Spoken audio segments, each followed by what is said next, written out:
Hello, everybody. Welcome to Janusaar. We are the Diceaholics. Thank you for joining us for our typically bi-monthly meeting. Say hi to stream. Hello. Hello. We are unfortunately without music today because we did not see that Fanburst was closing, which is what we used to play all our music from. So please bear with us and our awkward noises. We're gonna go. We'll make our own music. We'll make our own music. We have a bard. Well, had a bard. So we're going to go ahead and start this off. Everyone except... Oh, by the way, Sai, if you want to just hop in with your character whenever you feel. Whenever the motion strikes, the feeling strikes. At a dramatically appropriate moment. A dramatically appropriate moment, yes. If it's dramatic, does that mean it's another bard? Who wants to go ahead and start off with our summary? Yeah, guys, who wants to recap? Cyrus threw a temper tantrum. And then left. And then got arrested. And then left. Again. And pretty much said F you to a king and left. Yeah. Yep. That's true. That's true. He did pretty much tell the king to fuck off, didn't he? Yeah, like everybody was like primed, like, oh, this is a good group. Bye. Yeah, I drew my picture. Oh, my portrait. Yeah, Cyrus is dead to Osmond. Yeah. Is very, yeah, he made that very clear. Nathan met Osmond over at a noble's place, and Osmond made Nathan lie. Nathan will remember that. And that was an experience all by itself. Yeah. Yeah. That's great. Nathan showed his people side. Didn't Dea and Azravan find out that Osmond's a writer? Yep.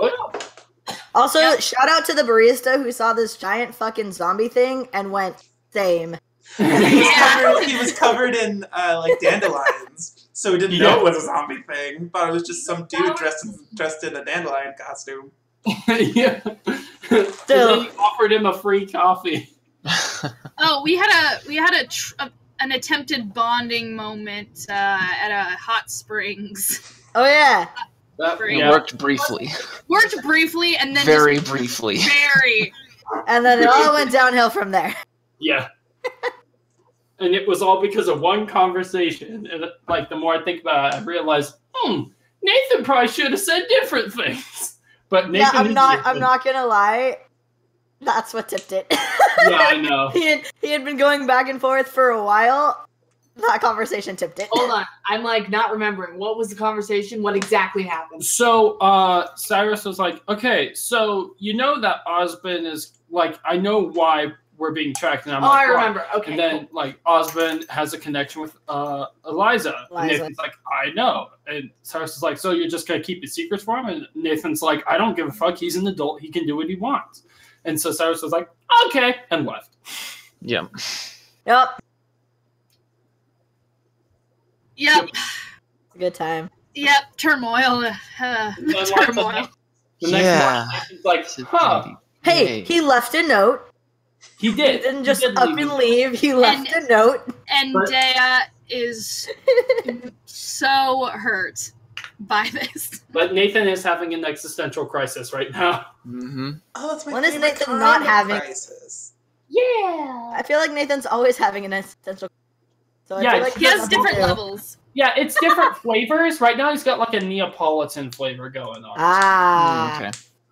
3 flavors all in one. It's magnificent. Sad. Oh boy. You're scaring me. I scare me too. Yeah. So we leave the unless there's anything else we'd like to remember. The next day they all got called into the king had some sort of job for everybody. Cyrus didn't really stick around to listen. Yeah. Yeah, he pieced out pretty quickly. He wanted to know some knowledge about Saberhagen or something, and that's where we left. Yeah.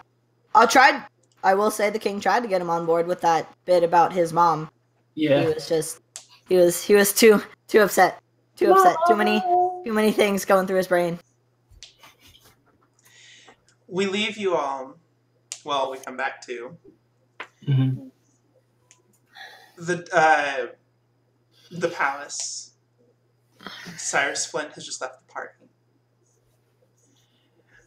Everyone is at a loss. The king, confused. And he looks down sullenly. I'm so sorry that happened.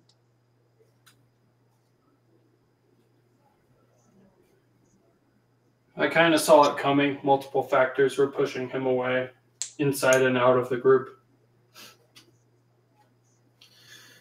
It's behind us now. What's it that you wanted to know, sire? Well, if you have decided to help, I have a few questions about the area, and now I want to know exactly where he's approached by an attendant, and who whispers into his ear, "Can this wait?" Very well. I apologize to have brought you here so late, but there are other matters that must see to my attention. Can we perhaps reconvene tomorrow morning? Absolutely. Anything you wish, sire. Thank you for your understanding, all of you. And may tomorrow bring better prospects. Osmond bows and starts heading out. Nathan nods, but sticks around for a few moments, then follows Osmond. As Ravana's not too far behind you, Osmond, who does a little curtsy and follows.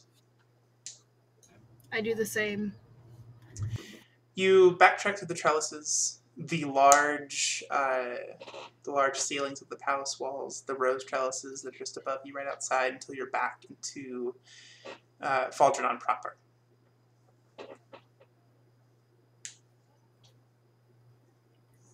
I'm going straight back to the inn. I'm gonna go check out that bookstore you guys mentioned. I'll meet you guys back there later. Osmond just kind of looks over his shoulder and nods. Daya's kind of staying behind. She's kind of shaking a little bit, and she's trying to hold back tears, and she's just, I think I'm going to take a bit of a walk. And she just goes off in a different direction. You need some company? If you want, I can go with you to the bookstore again if you want. Yeah, I'm just looking for something, and then we can go walk off. I need to air my head out anyway.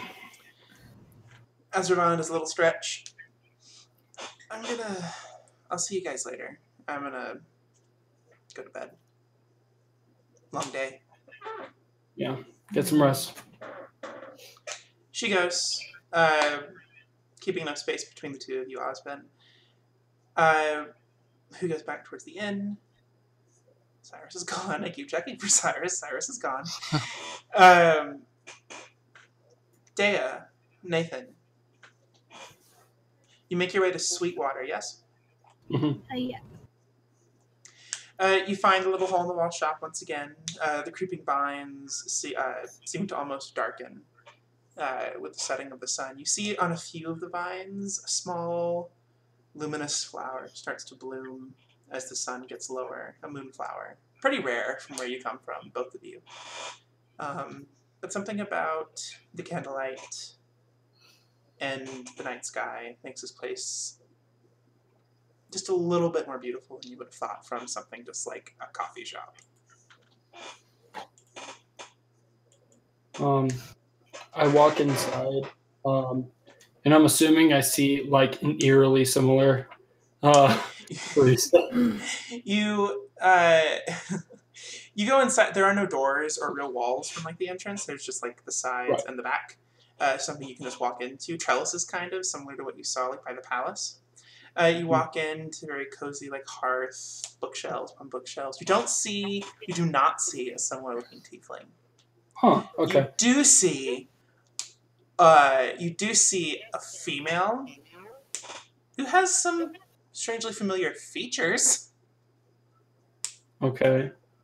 to the man you saw at the hot springs. Okay. Who has like a portion of her hair like covering her eye. Okay. I walk up and I'm like, okay, two things real quick. One, how'd you get the flowers outside? Where do those come from? I haven't seen any of those before. The woman straightens herself up, brushes her hair, whatever hair she has, off her little tiefling horns. I mean, her tiefling horns. She's a different hue of tiefling. She doesn't really look like a tiefling. She looks like a drow. She has like little stubs on the top of her head. Okay. Oh, the moonflower? Yeah. I just haven't seen any before, and they're fucking gorgeous. Oh, in this part of the world, we get all kinds of things imported. I think that one's from the western coast. I can't remember. We don't get a lot of questions about the flowers, honestly. I'm a bit of a aspiring gardener, I guess. Awesome. We have a bunch of books, so you have to find them. They're a little all over the place. We don't get a lot of gardeners here in this part of Falternon, but there are some books on the subject, should you be interested. Okay. I'll definitely look for them. Would you like a drink? Sure. I'm assuming that there is a menu. There is a menu on like a big chalkboard thing, quite large, like the size of the bar, on the wall behind her. You see a Sweetwater brine, 30 silver pieces. Mm-hmm. Tea, 40 silver pieces. Spirit for 30, and Fortitude for 30 as well. So, the two last ones, Spirit and Fortitude, what do they do? It just kind of depends on what you're looking for. Spirit is akin to what we have of something like regular coffee, like espresso. Fortitude is something I'd recommend a little earlier in the morning when you have some work to get done. Very pepperminty taste. Okay. I think I'll take a Spirit. Yeah, of 30 silver pieces. Got it. And I hand them over. She takes it.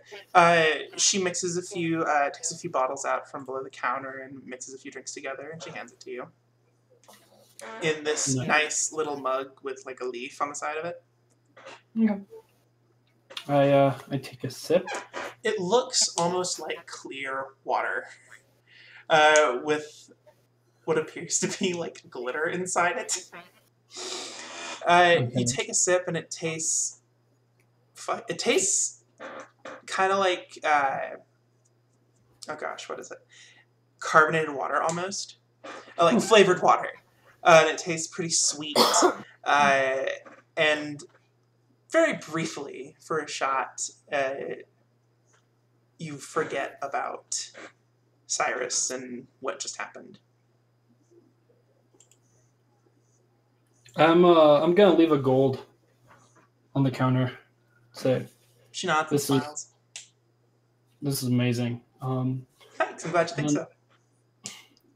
And I wanted to note this might be something kind of outside of the realm of possibilities. I don't know how far the subject has reached, but do you have any books about like nobles of the coasts? Any like higher blood? If not, that's fine. Nobles of that's something coast. We do, if it hasn't been checked out yet, a lot of our books operate off of a bartering system. Knowledge for knowledge's sake. I think we used to have a book on elven nobles and civilizations, but I'm not sure if it's still there. You'd have to trek in the back a little ways away. It's probably really dusty. Okay. If I find it, does it have to be written knowledge or maybe word of mouth? Because that's more the path I tend to go with. I can write something out really quick if you want, or I have a writer friend who can help me. It's typically written knowledge, unfortunately. We need something That's to fine. be able to send to people across the seas. Could I possibly have it on like reserve so I can go get the writing done because my handwriting is honestly shit. Go for it. Cool. Just don't tell anyone I let you do this. Oh, okay. We'll do. Cool. Yeah, you want anything? Oh, yeah, she's waiting patiently behind you. I'll have what he just had. Cool. Once And I again. put down the 30 silver. Awesome. Thank you, Nate. She goes through a similar process of taking out some of the bottles and putting it into the nice little mug. She hands you the mug and a little saucer with the leaf on it, and it looks just as I described, like water with some kind of glitter inside of it. You take a sip of it, and it tastes very sweet, very close to water, something related. And for a moment, you forget about the day and Saberhagen. Oh, that's dangerous. Yeah, I agree. Thank you very much. Of course. Yeah, Actually, I'm looking for something as well. I don't know if you perhaps anything. Do you have a religion section, perchance? A lot of our religious knowledge is going to be found at the Temple of Iuna. What kind of religion are you looking for? Are you looking for organized religion, something specific? I'm looking for anything involving Saren Ray. Saren Ray, that's a very popular deity. There should be one somewhere around here. All of our books are alphabetized by category. So it'd be like in the middle, towards the back. Thank you. You're welcome. And if you need any help, my name is Nirdra. Thank you, Nirdra. And I'm gonna head to where she directed me to. Same. What book were you looking for? You were looking for Elven Civilizations? Mm-hmm. Nobles? Make an investigation check. Keep. That is. Oh, that's actually kind of okay. Give me a sec. And you too, Dale. All right. Sweet, natural 18. 22. You both, okay. So, yeah, 18, 19, 20, 20. So, unnatural 20. Dirty 20. Yes. Dirty 20. You find, No. you find the Mercy of Saren Ray by a, where's her name down? A Natalie Plianka.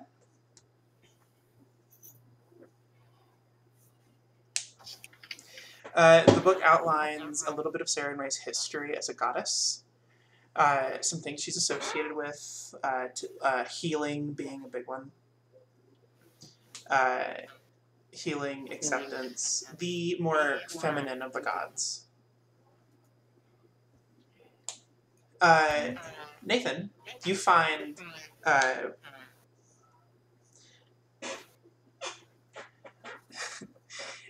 elves and the eldritch, the dangers of the coastal civilizations,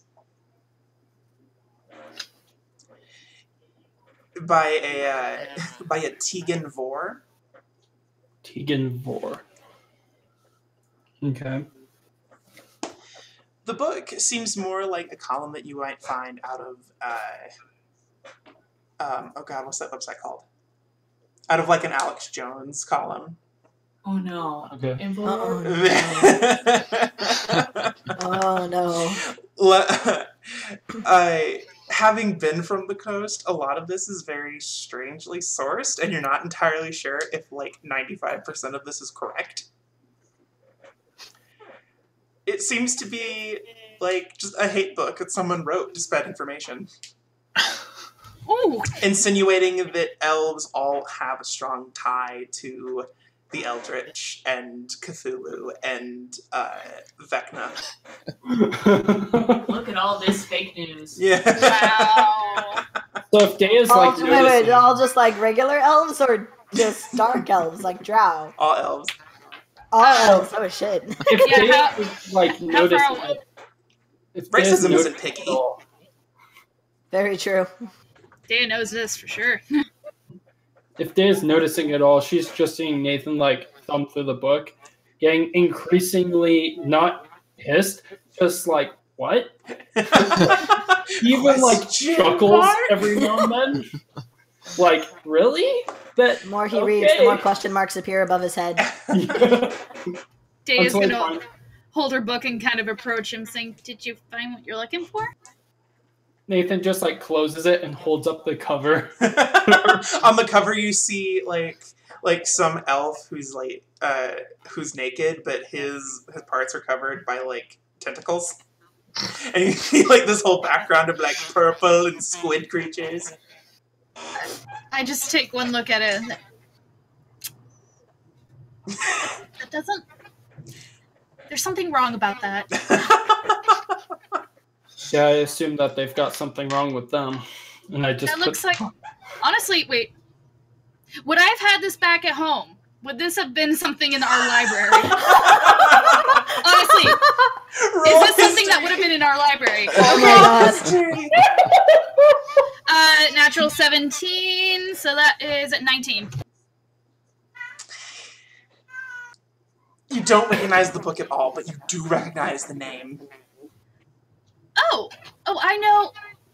So we've had some of their this person's books in our library, I assume. I recognize the Probably. name. I probably read. I think I've read some of this person's work. Nathan like furrows his brow and then raises an eyebrow. And then shoot him.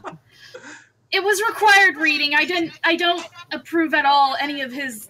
I personally think this is a bunch of horse dung. Anyway, she hands the book back to him and is really kind of embarrassed. Nathan just like puts the book on the shelf and he's like, you know, the more I hear about your hometown, the more it just sounds like a cult. So Day is going to try and look unfazed, but I'm probably going to have to roll deception to see if that actually Please works. do. Okay, good. I was like, oh my god. Because- Because He's I'm gonna a do it.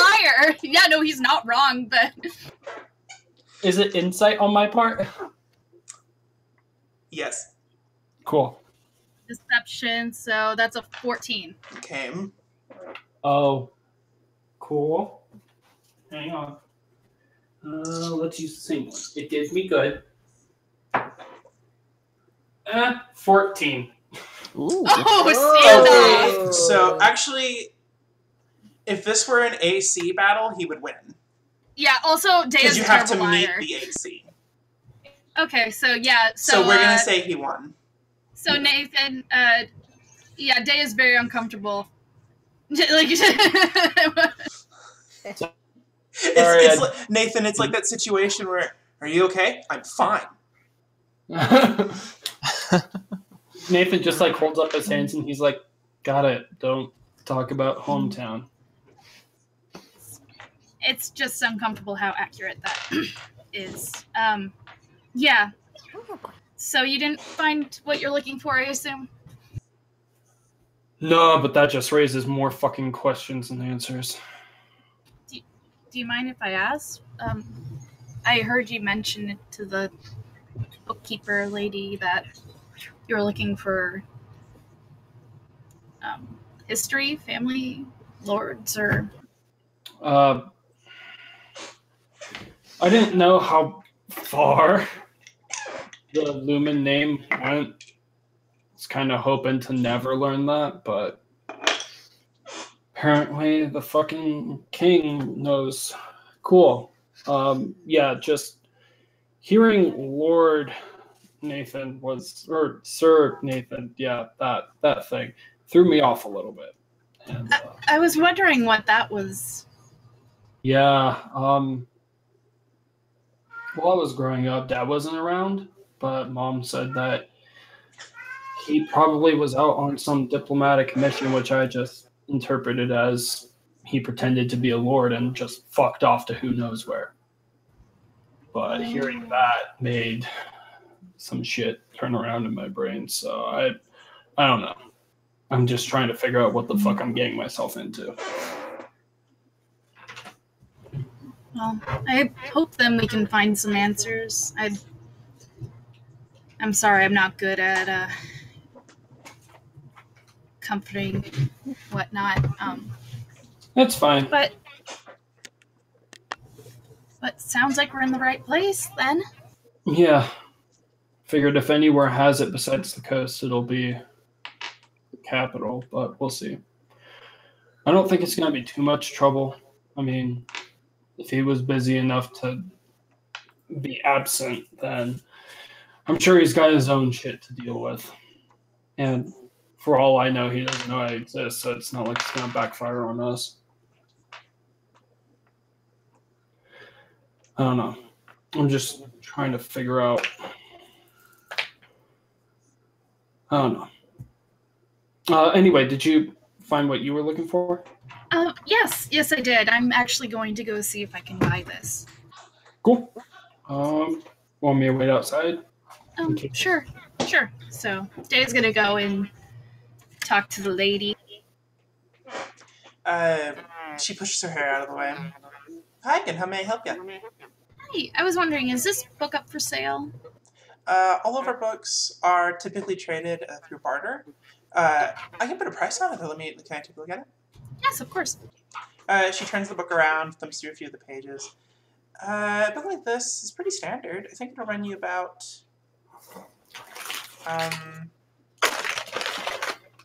80 silver pieces. I'll take it. I'm just gonna put a gold on the table. Oh, thank you so much. Here you go. Thank you so much.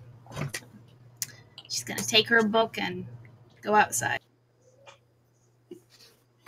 Nathan's gonna finish up his drink and put it on the counter and say, thanks for letting me look around. Yeah, no problem. Anytime. Quick question though. Yeah. I know that usually flowers produce like nectar and stuff. Have you checked out to see what the flowers outside might be able to do?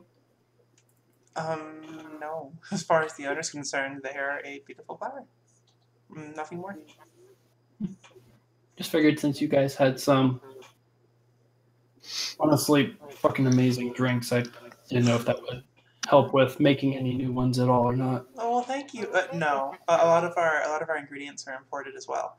Faldrenon is kind of the center of trade in this corner of the Janusaar. The moonflower, however, is very unique. I do know it only blooms at night,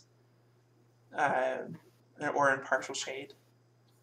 It is pretty rare. If you're able to find any seeds, I recommend keeping them. They're they're always nice to look at.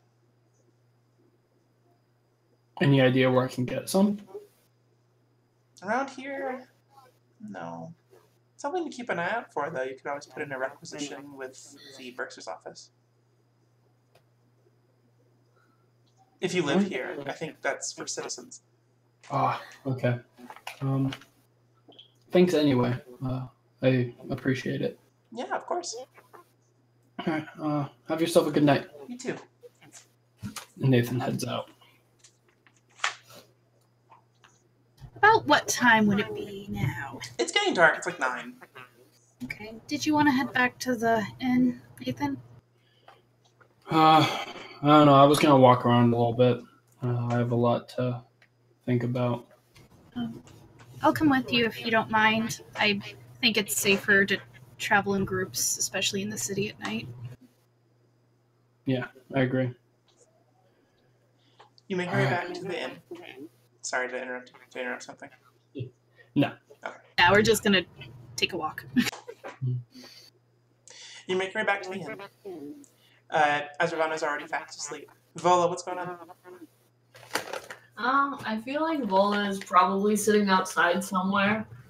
Just like Tree. Yeah, by a tree. Just kind of like talking to the tree. She knows that they can't talk back without Nathan's spell, but she knows that they can hear her. So just kind of like, back to, what was that tree name? Craig? Craig. She's just sitting by the Craig tree because he's got the scarf around him. You'd have to go back down to Cicerone to find Craig. Mm-hmm. Oh, he's all the way down there? Yeah, he's down in Cicerone. Oh, then I'll just go to a nearby tree. Okay, so yeah, I'm just gonna sit out there and I'm just gonna be drawing. Because I'm kind of just like dead. Yeah, okay. I think I'm just gonna draw a picture of like whatever's in front of me. Yeah. I'm gonna do like a realistic thing.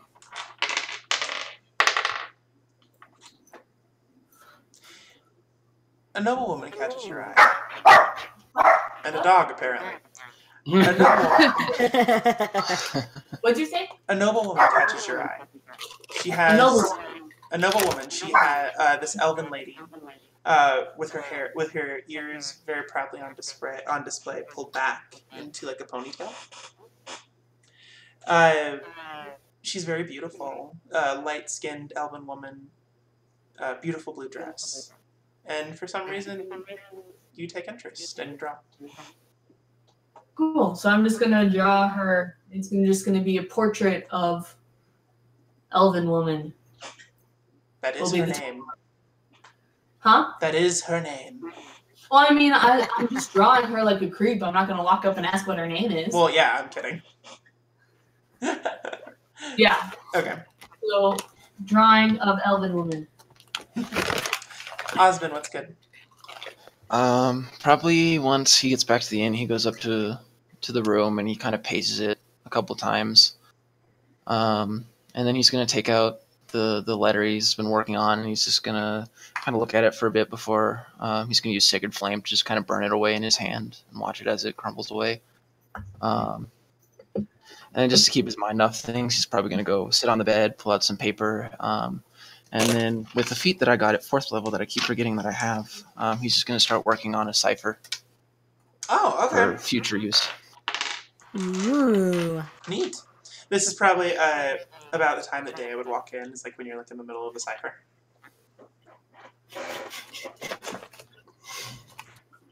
Like, hey, What babe, site is that? scribble. What exactly is it? What exactly is a cipher? It's like a So secret like, code you can make. yeah, so like it's like just a bunch of. So like I can write something and it'll just look like a bunch of random crap. But if you know what the cipher is, then you can see like, hey, this says something actually. Oh, okay. Secret code. Yeah, Secret basically. code stuff. Okay. So he probably doesn't even hear you come in. He's just like super focused on writing right now. Yeah. Yeah. I think Nathan and I would probably just walk around quietly, just kind of in our own heads before going back to the inn, I'm assuming. Unless Well, there is one question that Nathan would have said eventually, like probably out there like within sight of the tavern. He'd be like, so a conversation that I had with Cyrus before he left, I think kind of tipped the scales to him leaving, but left me with some things to think about. I think I heard you two. I was in the other room. I didn't hear exactly what was going on, but I heard things were getting heated. Yeah. It was because of I'm just gonna say shit because I don't know how to put shit lightly. Cyrus was, now that I'm thinking about it, reasonably mad that Osmond was keeping the whole Eliza thing secret from everyone. Dan nods her head in understanding. Like, I wasn't about to tell anyone because it's not my fucking business. It's his responsibility to tell people, but near the end it starts to mean that maybe Cyrus was right and that we should have at least pushed him to tell everyone. But too little, too late, right? Yeah, I kind of agree. I've kind of been thinking the same way. I lied for Osmond to Cyrus's face when he left to try and figure out a way to get that witch out of his head. I lied for Osmond this morning for a lot less. What do you mean? Oh, he wanted me to lie to a noble just to keep up appearances and make it seem like we hadn't been in Saberhagen. Oh, you were with him on his tea date? Well, for part of it. But he basically told me that any mention of us being in Plautus, Saberhagen, basically any notion of the death trees being anywhere near us had to be like under wraps. And also that we didn't know Cyrus. That was the biggest one that he was trying to advocate. Yeah. I think I need to have a talk with Osmond. I think we all need to talk to each other about... I see what... He knows nobles and politics much more than I ever could. I believe that's one of the books he wrote about. I'm not sure. I've only read through one of them. Literally wrote the book on it. Yeah. Literally. She's trying to remember. She just knows Politics the one. and persuasion. So maybe I should go back and buy that one. But anyway, I think we all need to sit down and talk and be brutally honest with each other, because no matter what, this witch has her eyes set on us, whether we like it or not. I mean, us just lying to each other is only going to make her win a lot faster. But, oh well. I don't know. I'm just worried that she'll go after Cyrus now that he's alone. Oh no, that's play number one. Like, I knew that would happen. That's why I was trying to, like, get him to just stay a little longer until Osmond decided that he was actually going to lay shit on the table, but... Which he was going to do the next morning. Not soon enough! Too little too late, man! Too little too late! Isn't that how it always happens in every drama? Yeah. Daya's like wringing her hands and rubbing her scar nervously, and she kind of has a little bit of tear in her eye, and she's like, I don't think I made the situation worse between Cyrus and I. Nathan just like holds up his hand. He's like, listen, we've all been really shitty lately. Like, in some level, I've been probably, no, not probably, I've probably been the shittiest besides Cyrus. But I've been letting... I've been noticing I've been letting my emotions get the most of me.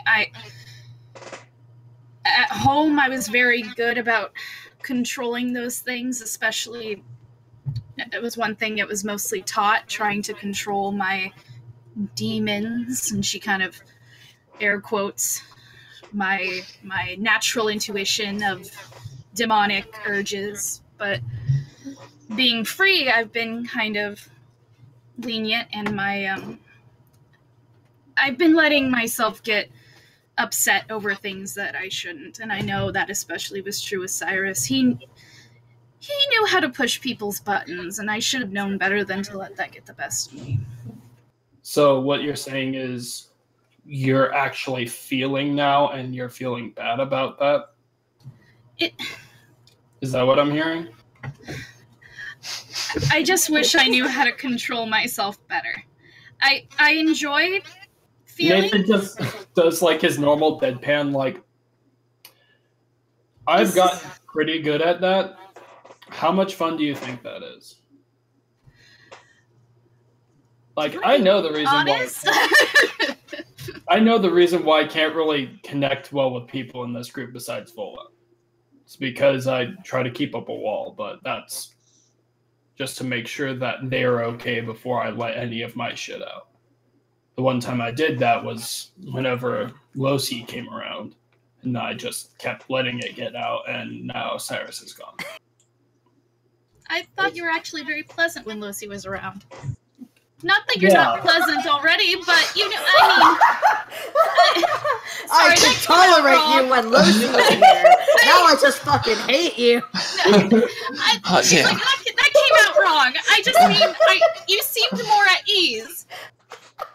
Nathan just like smiles and he's like, I was.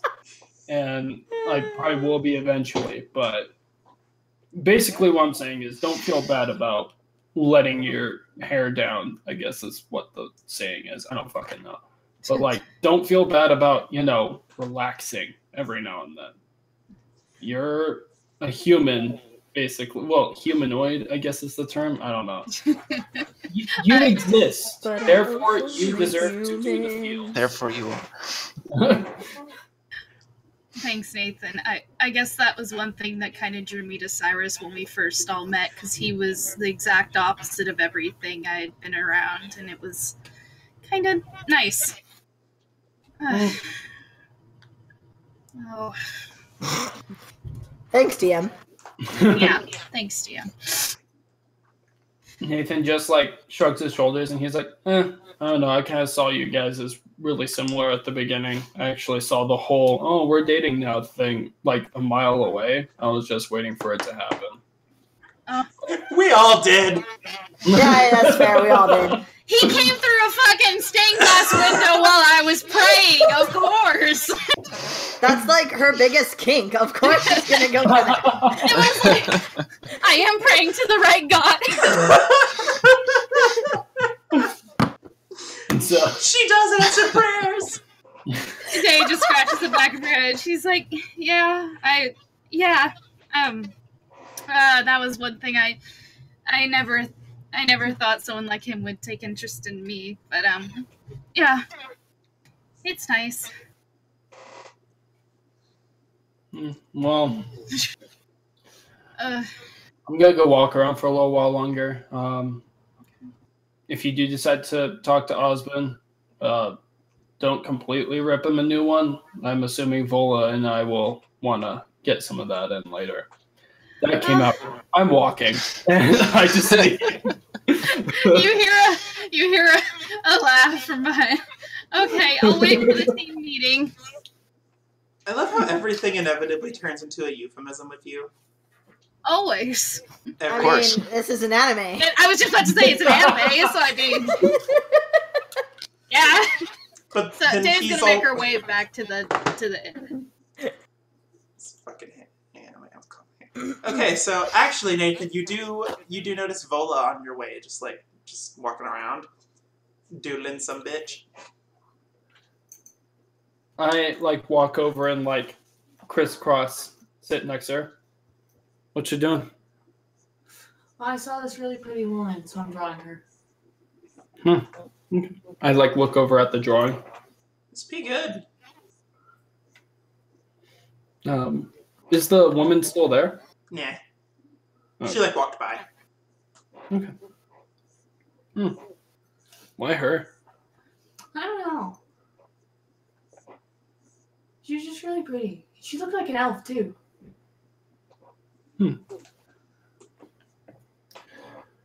Well, wait, was she wearing yellow?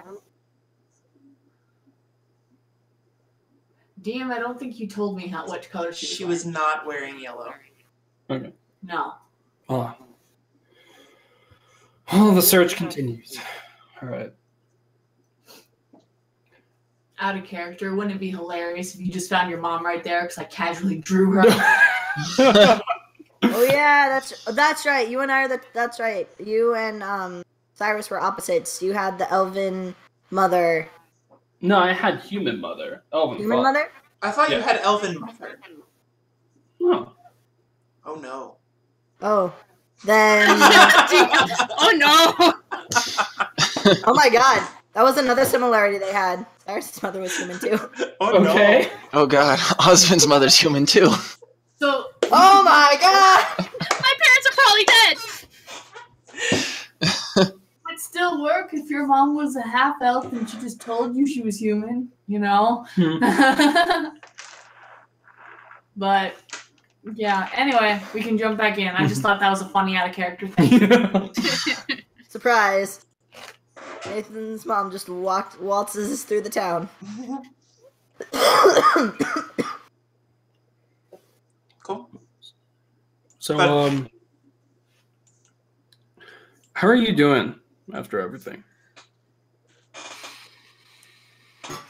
I'm going to open up my portfolio and I'm going to flip through the past couple of pictures because I had a picture that I drew literally yesterday of the full pack. So all of us looking really happy. And then the next picture is a picture of all of us.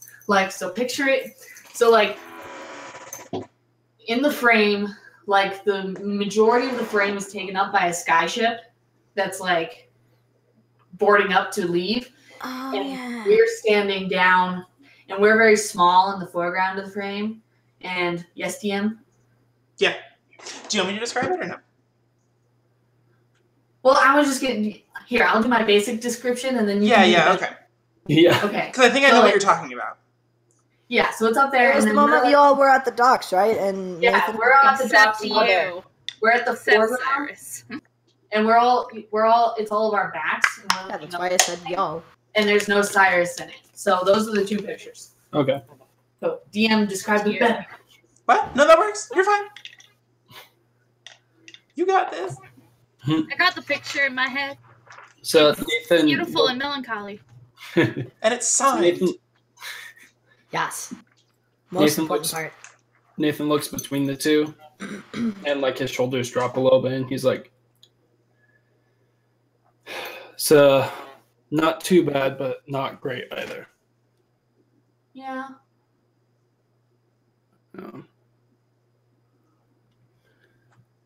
Yeah, I kind of saw it coming, especially with the conversation we had that night too. Well, I wasn't there for that conversation, so. Yeah. It's a lot of stuff, but it's not really my place to talk about it specifically. Okay. I will say though, because it needs to come out eventually. If you want to know, talk to Oswald. I don't think I've ever done that. It's an odd experience. I don't think she has. I don't think there's been I a don't think she one-on-one has either. with Osmond and Vola. Vola have not had a one-on-one. Nope. I've just been in a group while he's talking, and sometimes I talk too while in that group. Yep. Let's hope it goes better than when Azravana and Cyrus had their first one-on-one. Mm-hmm. Don't. I just got that out of When my an head. unstoppable force. meets I an still have the immovable Twitch clip object. saved of that. I I'm sorry. just forgot that. I had finally put that out of my head. Anyway, You're And welcome. moved on. You're anyway, welcome. is there anything you guys wish to say? over Eventually, Nathan will just tell her good night, and then he'll wander around for a little while longer before going back to the tavern. And when the sun starts going down, that's when Vola will go back. Okay.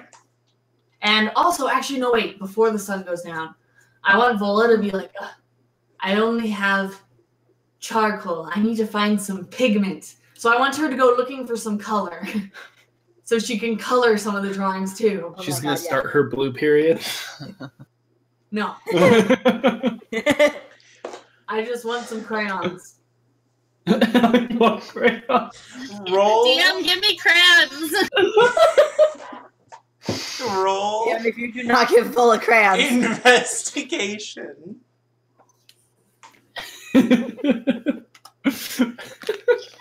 Guys, if DM does not give Vola crayons, we riot. We riot. We do battle at dawn. Oh, What'd you No! No. that one! Can I spend my inspiration on her? No, you cannot. Shit. Do you have inspiration? You should. I mean, I do. Do you want those crayons? How badly do you want those crayons? Well, that's not much better. That's a 2.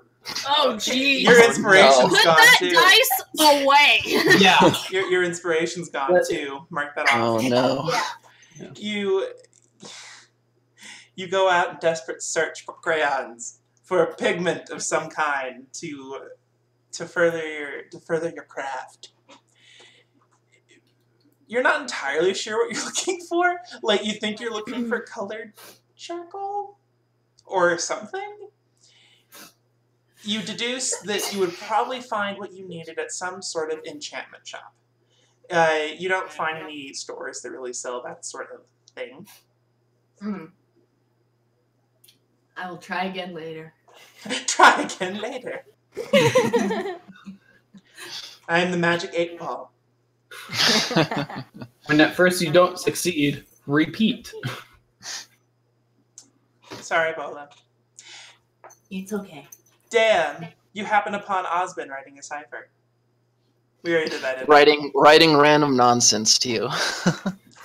Well, it's like a column where it's like there's letters and then there's other letters to the right of those letters. And there's a little heart.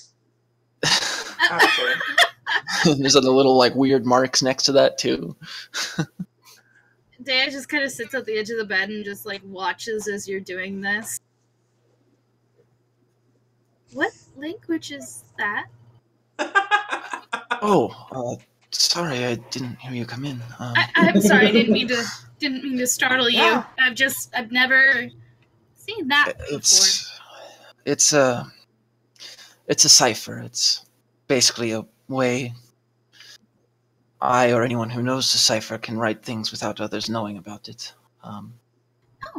It's nothing crazy. It's just something to distract myself. Yeah, that. I think everyone kind of needed that tonight. I hate to bring stuff up, but I think we should talk to the group about, well, you know what? Yeah. I mean, that was my original plan. And then Cyrus was gone in the morning. right. So that didn't happen. I was wondering, what did he mean by a promise he made you back in the king's chambers? I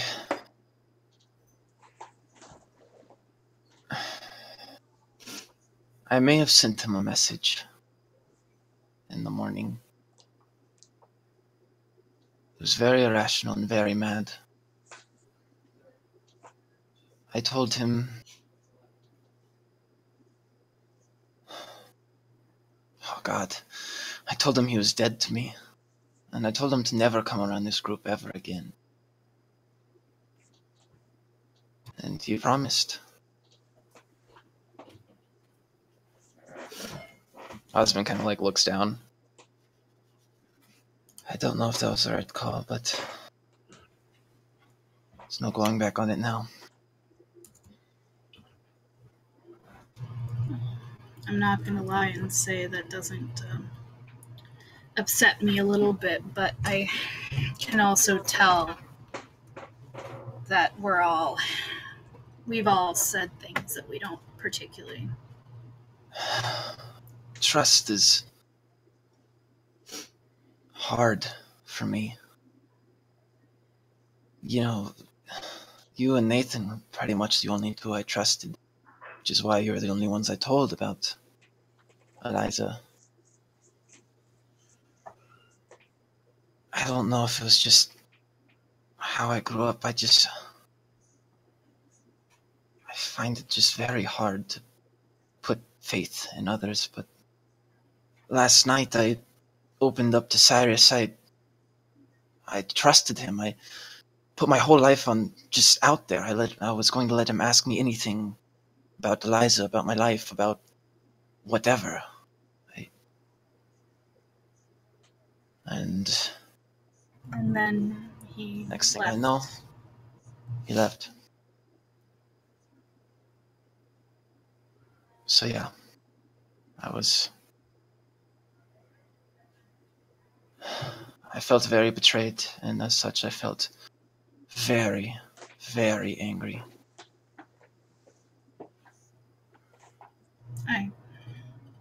Yeah. Kind of. Well, you heard my outbursts when I read that letter. It started making me think whether or not he really did care about me or any of us as friends, or whether we were just... You were around when we would butt heads about morals and whatnot, but I thought maybe I meant a little something to I thought we could keep a friendship after what happened between us, but I know I didn't treat him as I should have after the fact anyway. I think none of this is your fault. While I may have said some things I regret,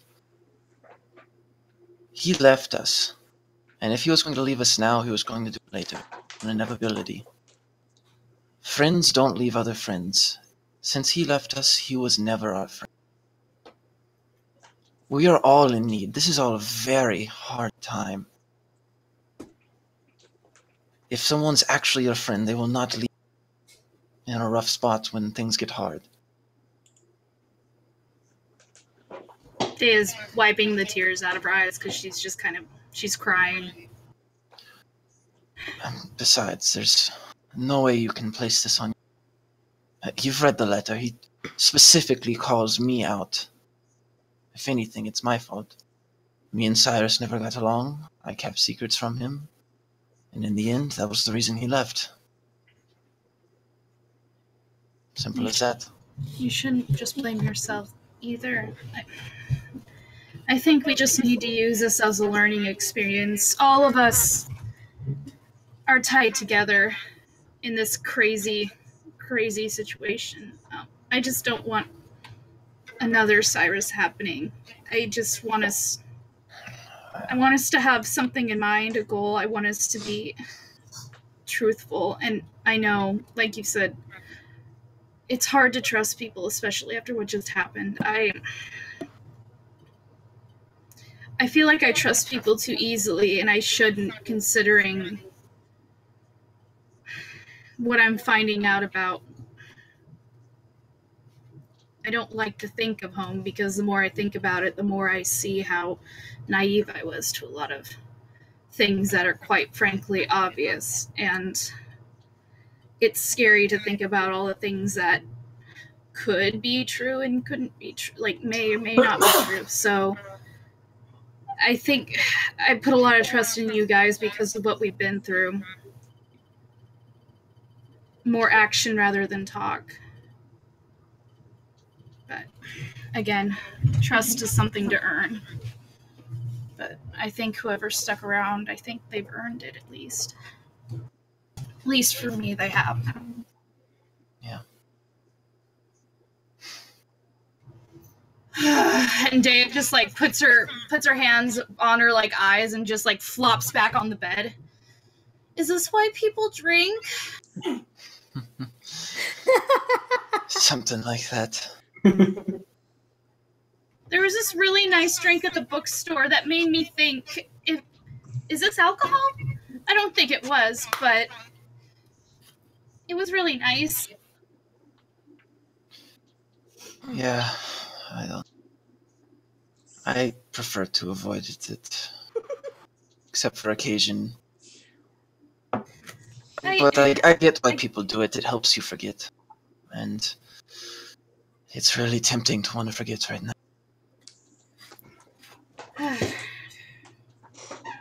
Yeah, about what time is it? How far in the evening are we talking about? 10:11? All right. Not exact time. It is 10:11 right now. 10:11. 10:11. I mean, I on the didn't dot. say Census, it is I didn't 10:11. say it wasn't 10:11 on the dot, but way to be sarcastic about it. It is 11. 11. 11. It is now 11 o'clock. Aw. You crushed my 11. Yeah, I Well, you can keep writing if you want. I think I'm gonna call it a night. Okay. I think Nathan wanted to talk about something or other. But, whatever it is the king wants, we're all going to need to be on board for it. Should we go downstairs and see if anyone else is still awake? Azervan has already called for a night. We can discuss it in the morning. Okay. Okay. Is there anything you guys wish else to do tonight? Whenever Nathan gets back, Osmond is going to go knock on his door. You go check his door. I guess you have the room to yourself now, buddy. Yeah, Nathan's probably just like sitting on the floor, just like staring at like a point. You're a knock knock. Oh shit! Yeah. I kind of crack the door, stick my head in. Hey. Hey. Did you still want to talk? Yeah, might as well. So I'll come in, close the door behind me. Kind of go and sit cross-legged across from him. Patty cake.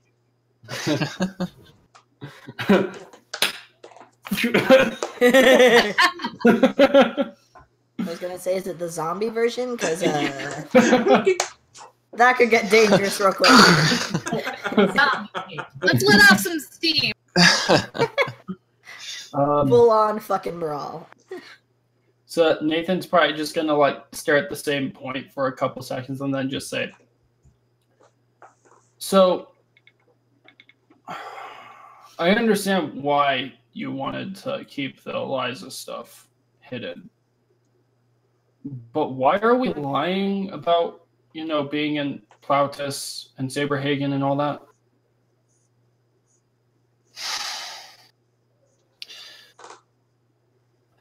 I find that the less people that know about your involvement with dangerous things, the better.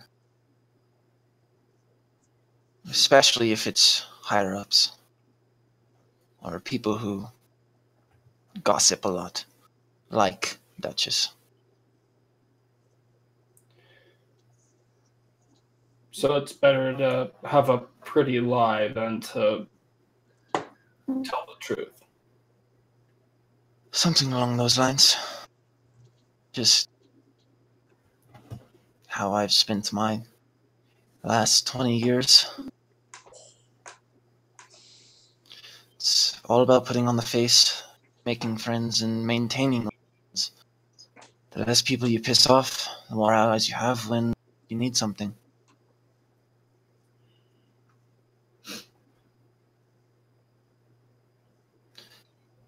I'm sorry I made you lie.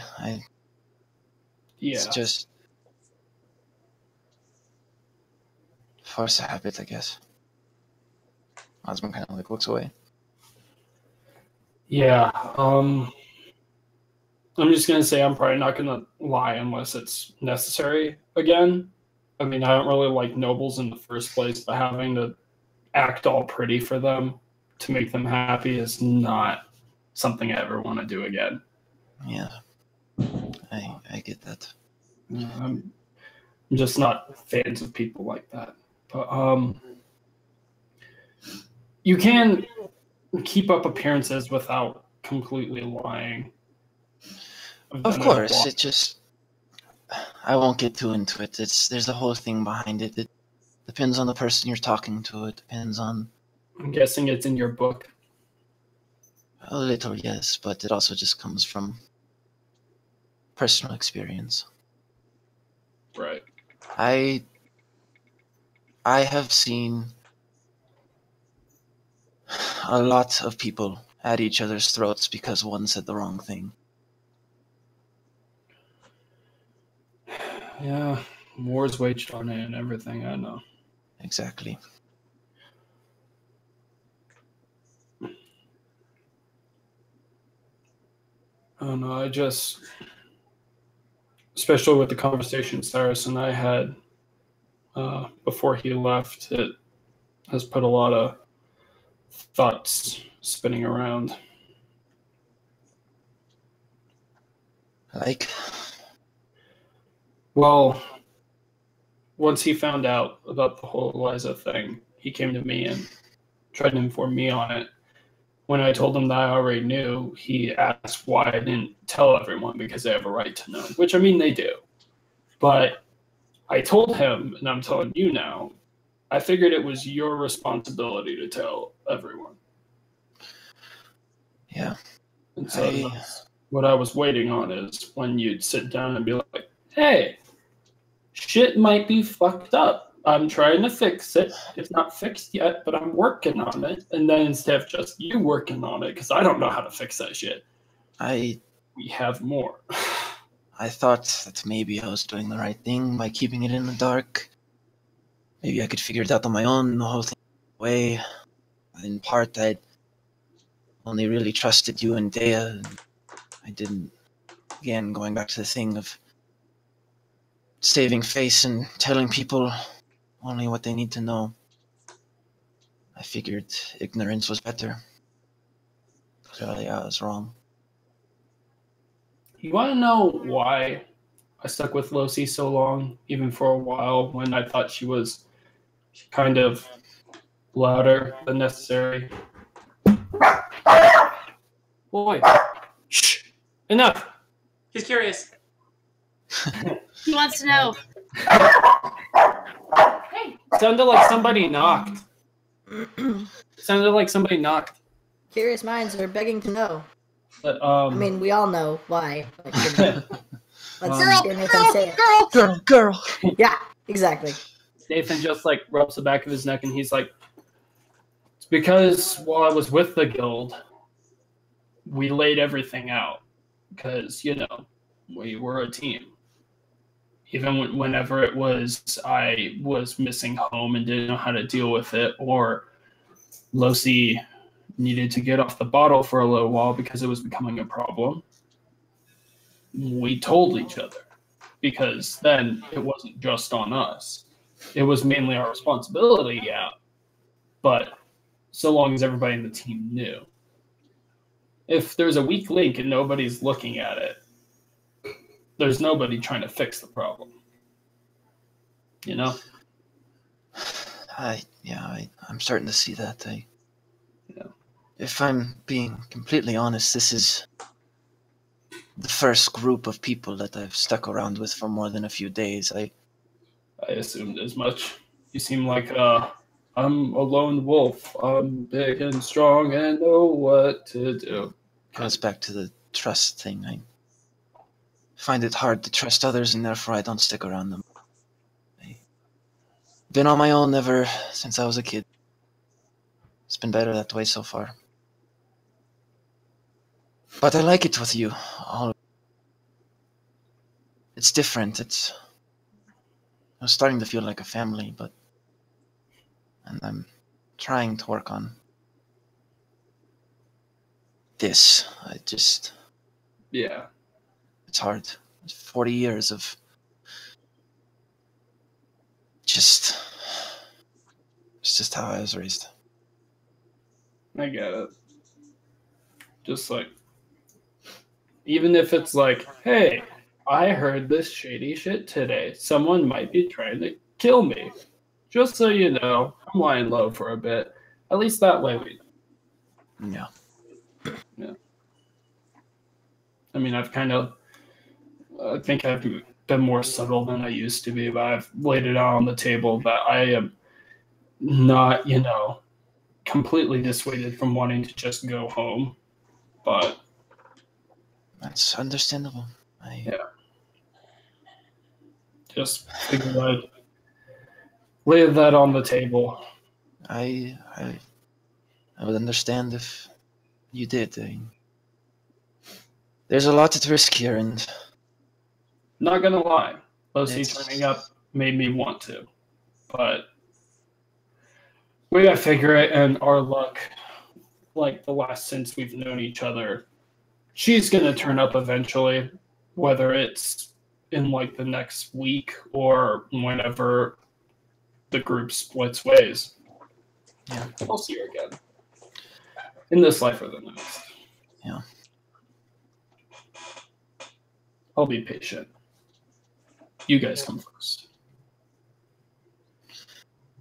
Glad to hear that, Nathan. And I stand up and stretch and go and sit on the bed. And I'm like, plus, if we kill that asshole bitch lady, then that means that me and my mom can live without people pestering us anymore. Yes. Osmond kind of looks down at the ground for a minute. Do you miss her?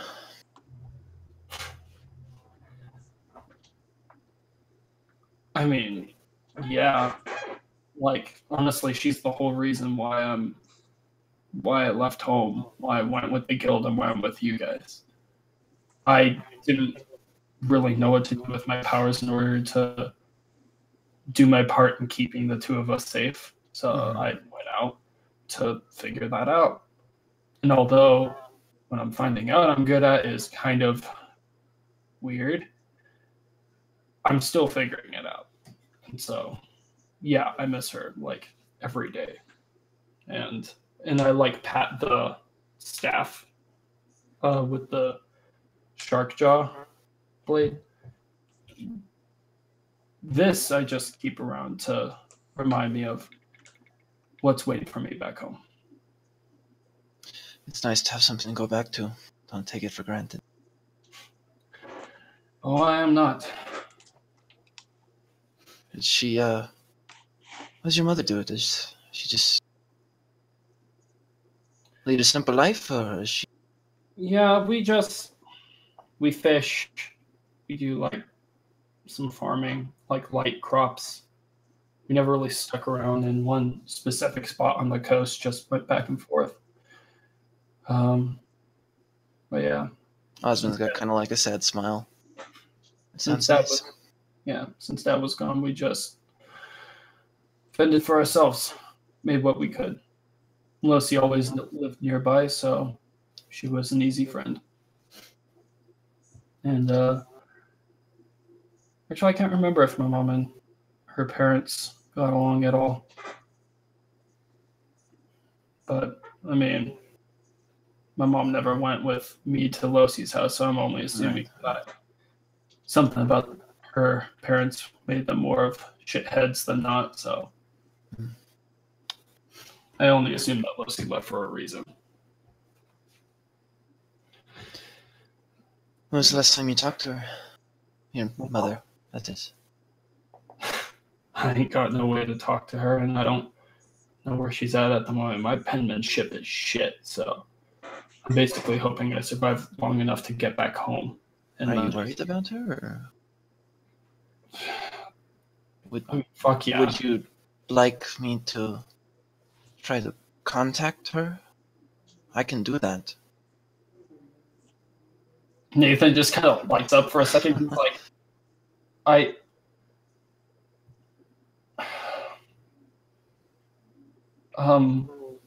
shit, I didn't even know that was a possibility. Okay, It would, and I don't want to be too pushy, but no. It would be a lot easier if I had like description of her, a picture of her, or if you're willing, I can kind of sift through your thoughts to get an image of what she looks like. Which will probably be the best way, because otherwise, I don't know if it'll work. Yeah, go ahead. But of course, it's, I don't want to invade your privacy. I want this to work. So right. Just think of her. Nathan instantly just holds on to the staff white knuckle grip. Just So I'll use my channel divinity to do the read thoughts or whatever. Okay. All right, Professor X. If he's willing, he can choose to fail the saving. Yeah, I'll fail. Okay, so I can read his surface thought. Oh no. This ought to be great. Let's keep Lucy out of the picture. So I imagine the first thing I see is his mother. The first thing you see. Okay, you see.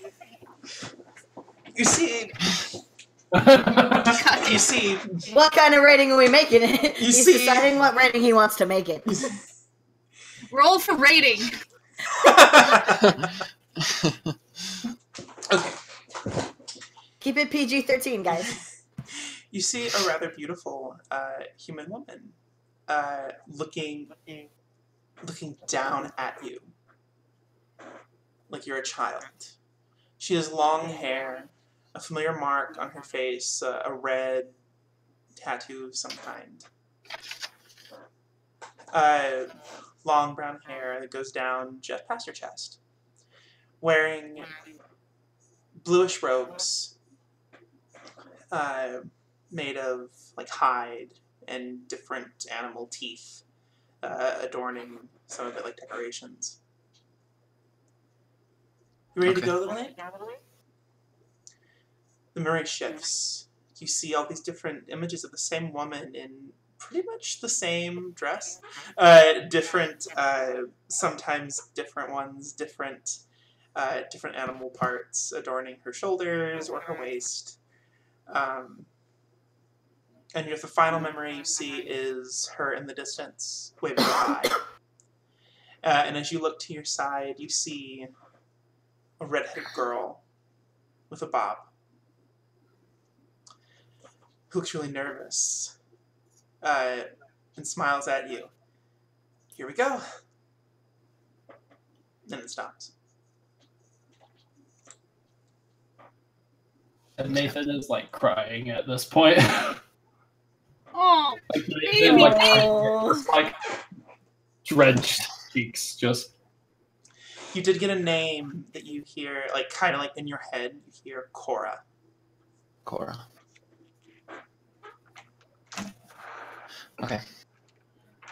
So I'll pull back, so I'm not in his thoughts anymore. I'll kind of just sit for a second, and let's see. I think let me just double check that I wrote out the right amount. Okay. So I'll kind of sit for a second and kind of gather my thoughts, and then I'll cast Sending to Cora. Okay. Normally, Sending is for someone with which you are familiar, like you have met, but because of your mind meld thing, I guess that could kind of work. So I'm actually going, I have percentile dice, and I have no idea how to use it. So I know what to do. Okay. So what is the message? So the message is, and she can reply to this if she gets it. This is a friend of your son. He wants to know if you're safe, where you are, and that he loved you very much.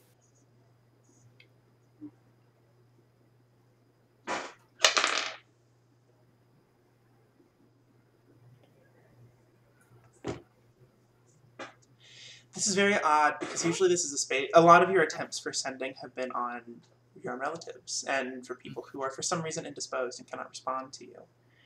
Usually this part of your brain is reserved for Eliza at this point, as far as like speaking is concerned. But you feel a gentler presence, a motherly presence.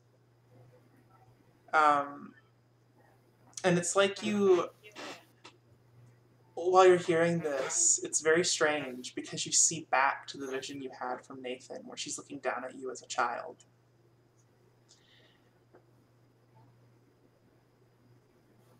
You're a friend of Nate's. Please wish him my best. The message is short. She doesn't seem to be great with words. Okay. Most drug in the family. She seemed like with her message. She seemed like she seemed fine. She seemed relieved. Okay. So Osmond just kind of like he was kind of just waiting there patiently, gives a soft smile, kind of like moving his shoulders back. And lastly, give him a hug for me, please. Come on, Dad. Osmond will stand up. Throw in that you adopted him. Osmond stands up and he goes over to Nathan and he wraps him in a semi-awkward but very big hug. And he says, "She's safe and she wishes you her best." Nathan lets go. No, he holds onto the spear still, but make sure he's not hitting Osmond with it and just wraps his arms around him. Stab. Long live the king. Shut up! And so he just like tightly holds on to him. And he's just like, "Thank you." Of course. And he like lets go and like wipes off his face. Osmond's got like a small tear that he wipes away. Was not prepared for that today. Oh, I don't think I would have been prepared for that, but you know. That was the first time I've ever got a roast. Well, sorry, that's for someone you don't even know. It's okay. It was really pleasant. I'm glad she's safe. That's mine. Right. Well, I think we have a lot to talk about. Yeah. So, especially from here forward. Especially why the fuck he knows my family name, but that's a matter I want to go into on my own. So we'll figure this out. Later. So, I kind of like, as I'm walking out, I turn back to him. Promise me that I'm ever being me again to call me on my bullshit. I think it'll help. Oh yeah, I'll tell you that you're being a dumb asshole. Don't worry. Yeah, that'll help greatly. Cool. Gotcha, bro. No problem, Good night, Dad. The best father-son head out the door, relationship. close it behind me. And like after I hear him like go into his room, I just like do like a pillow cuddle and like promptly pass the fuck out. Oh, Nathan. Is Dea gone at this point? Dea's asleep. Yeah, she's passed the fuck out. Okay. She's actually doing that thing where she's like ugly asleep. Totally sprawled out. So hot. So hot. Super fucking attractive. So Osmond will just get ready for bed and climb in and just keep his distance like the night before, but just kind of put one of his arms out so he's like at least touching her. Yeah. Oh, we're She growing. probably whaps you a few times when she's tossing and turning. It was super effective. And Osmond gets like the best sleep of the last goddamn month he's ever gotten.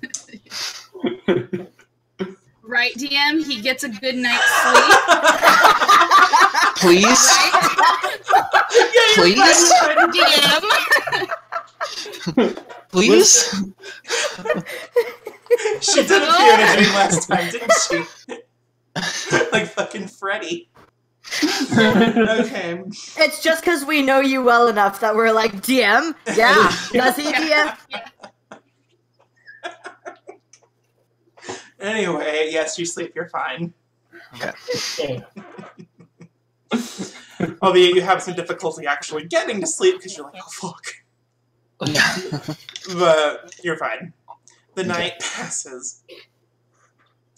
And you all wake up. Almost all of you wake up. No, I'm kidding. I was gonna say, God damn it. You find one of the party members dead. You find who done it? It knows a murder Osmond has mystery. been transported to the plane of pandemonium. You all wake up. She's dead. You all wake up. You do your morning routine. Pancakes. They have pancakes. You want pancakes? Also needs pancakes. That's all you guys have eaten since this campaign started. We need it. Only a diet of pancakes. Like you know what? Yeah, there's pancakes. There's pancakes by your bed. This is breakfast. Hero's diet. Fuck No, yeah. Hero's diet, yes.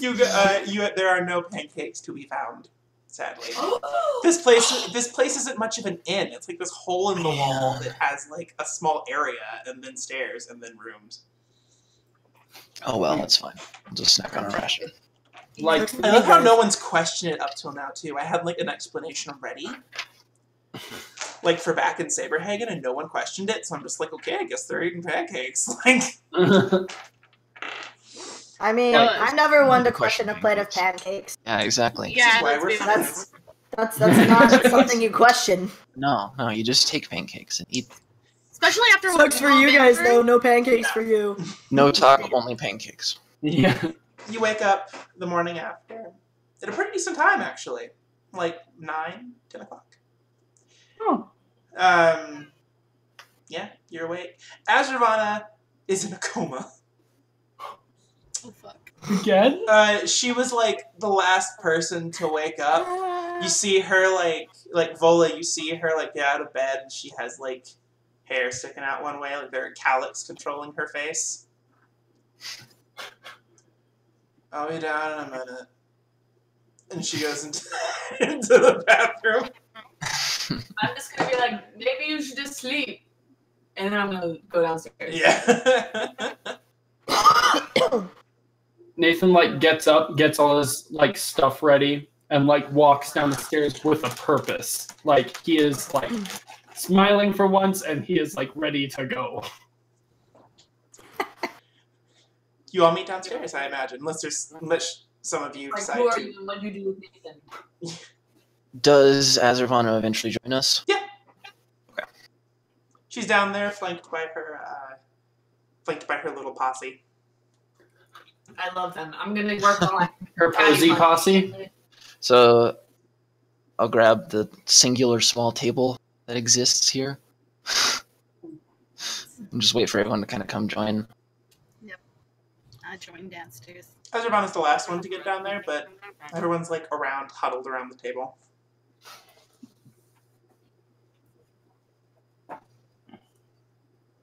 So once everyone is like around, I pull out of my pocket the key to Cyrus's restraints. That I put it on the table. So I guess we have a lot to discuss. It does feel like it's getting close to time to converse with the king. So you know. But yeah. So before we go talk with the king, there's something you'll need to know. I kind of look past him. Is there the person up at the front?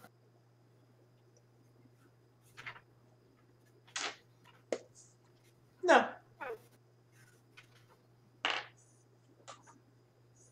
Oh, okay. So then, just in case, I'm going to cast silence on like the other side of us, block any sound from getting to people that aren't where I am. Yeah. So, one of the reasons Cyrus left is because I was keeping a secret. That is one of the main reasons why Eliza's track us. Ever since Valin, because of something I did way back in Plautus, she's been in my head. I've talked to her. She's threatened people I love. And that's probably how she's finding where we are, getting to every village. But if we're going to continue forward as a group, I've come to the realization that it's something we all need. If none of you are comfortable with this, if you feel this is too much to handle, if you don't want to be part of the group anymore, there's the door. Do you know what part of your head that she's in? And then I'm just gonna like pull out like a dagger and be like, I can just get it out. Nathan's eyes just like go wide, like that barkeeper from like Session Zero. Just It instinctively Azravana, puts an arm in front of Osbin, like trying to push him away from you. Azravana like edges up to Evola and just, I don't think that's what he means. Oh, I thought If she it was like, that little tiny, like person, and she's just like stuck someplace, and we can just pull her out. no. If it was that simple, I would have already have done it. Oh, I'm sorry. I would have helped. And I put my dagger away. Is just gonna put a hand on Osbin's just for comfort. So aggro, Vola. But if you are willing to go forward, we need to stay together as a group.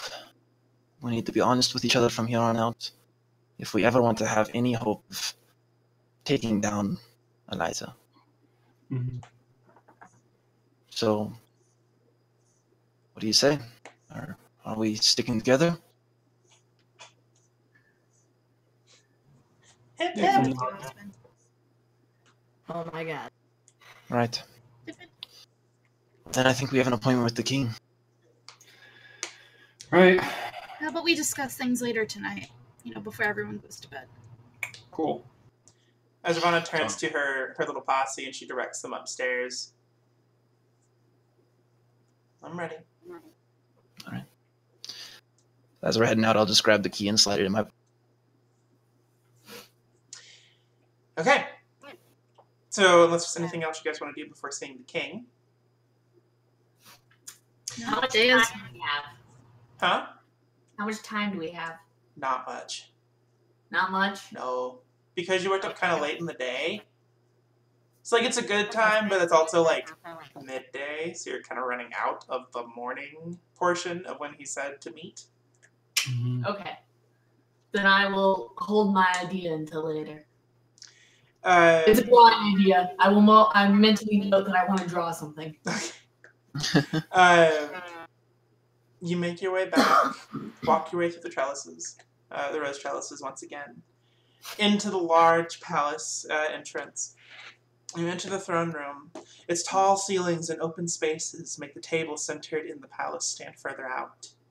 King Alexander sits upon his throne, backed by a familiar figure, an elven man of a tall stature, his youthful complexion betrayed by a few gray strands in his beard, and, as always, with gilded king's guard in tow. So, bow. Yep. We get up. Day bows. Nathan gives a head nod. Welcome, friends, the king says. Thank you for meeting me this morning. Of course. Unfortunately, I am not a tactful man, so my advisor, Althiel here, is going to answer any questions you require. The bearded elf bows. A pleasure as always to serve my king. If you would, we have a map of the surrounding area for you to browse at your leisure.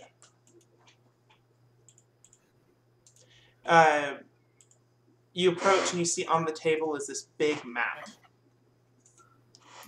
of Faldrenon and its surrounding properties. It should be showing up over here in a moment now. It's Yep. beautiful. Oh, can you see it? Yep. Good, because I can't. Okay. Okay. And right as we begin... Okay, yeah. Sorry. I'm good. We're good. Such a beautiful map. Damn right it is. Yeah, it is. We are of understanding that the town of Saberhagen has been overrun. Is this correct?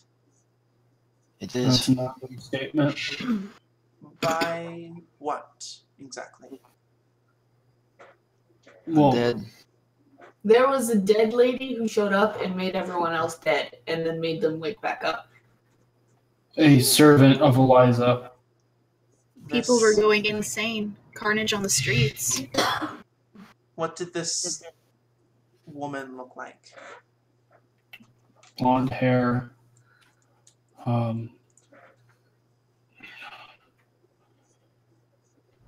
DM, I'm having trouble. Roll history. Cool. Actually, as Ravonna will answer. Oh. Blonde hair, blue eyes, tall stature, and a big sword. Does this woman have a name? Rosalie. Rosalie. I believe she also went by the Den Mother. Den Mother. He writes it down, a small, a stack of parchment that he has sitting right next to him. This is a complicated situation, and we actually have hired some help. Someone you might recognize. Oh my god, I never thought we were gonna get here. Holy shit.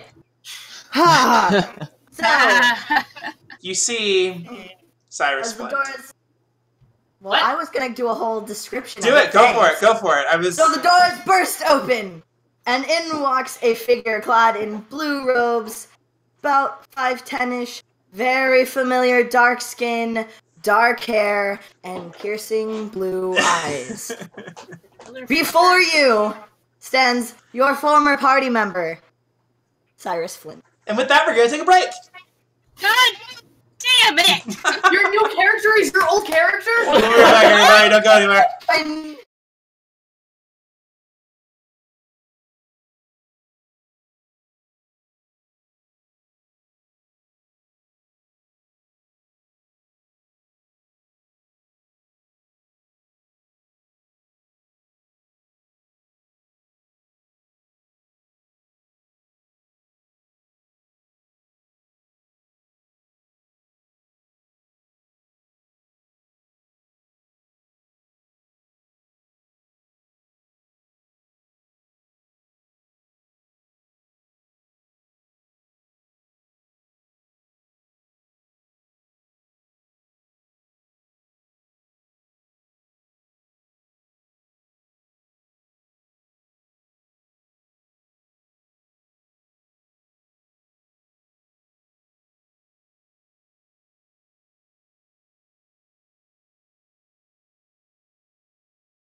And we're back.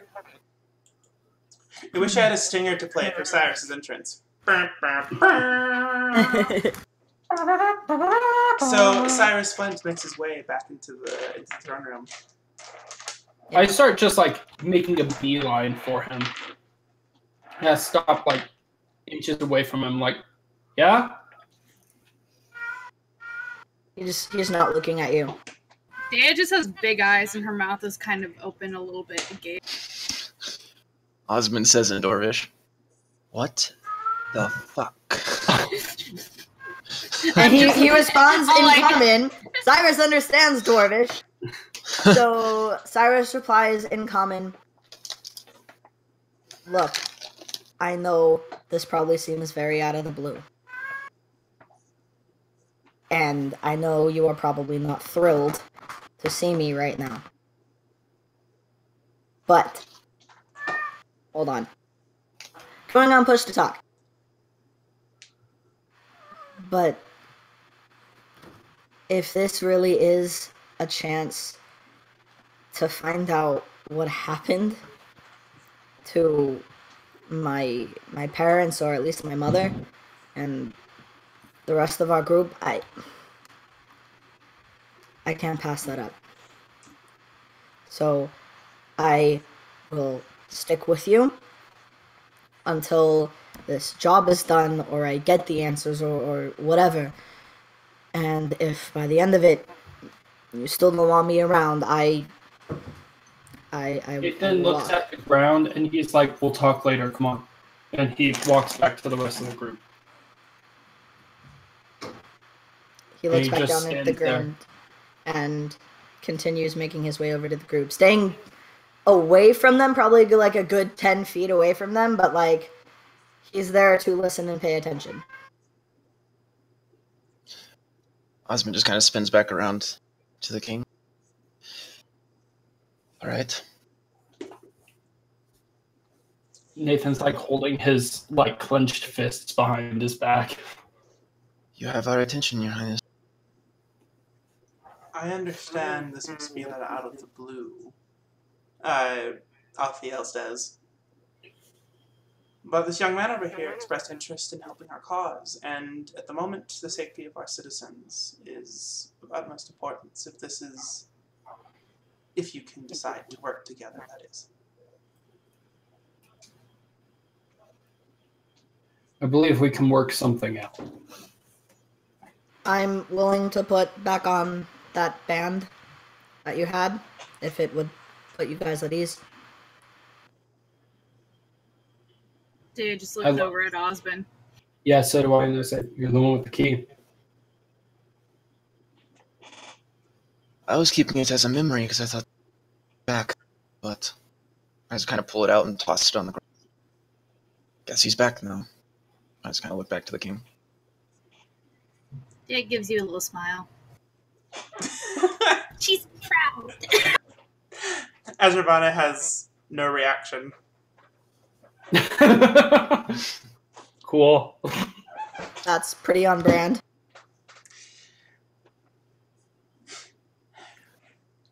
Alfiel steps forward a little bit and hands his parchment to a scribe that's just walked into the room. Right, he says. Now, we need a little bit of information on the creatures we are fighting. We are told from a survivor of Saberhagen they are the undead. Yeah. They are indeed. He also said to send his regards a Godric Faust.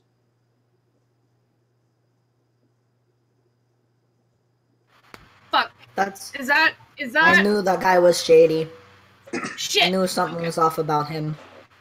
His eyes narrow. And she kind of turns and she's like, "Is that the guy who's trying to pin stuff?" Cyrus nods. And her eyes narrow even more.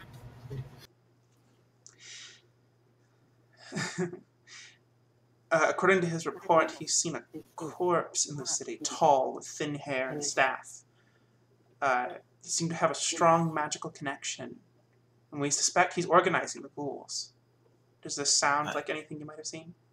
I can confirm this. You can. I've seen him myself. Interesting. Well, he points to the map.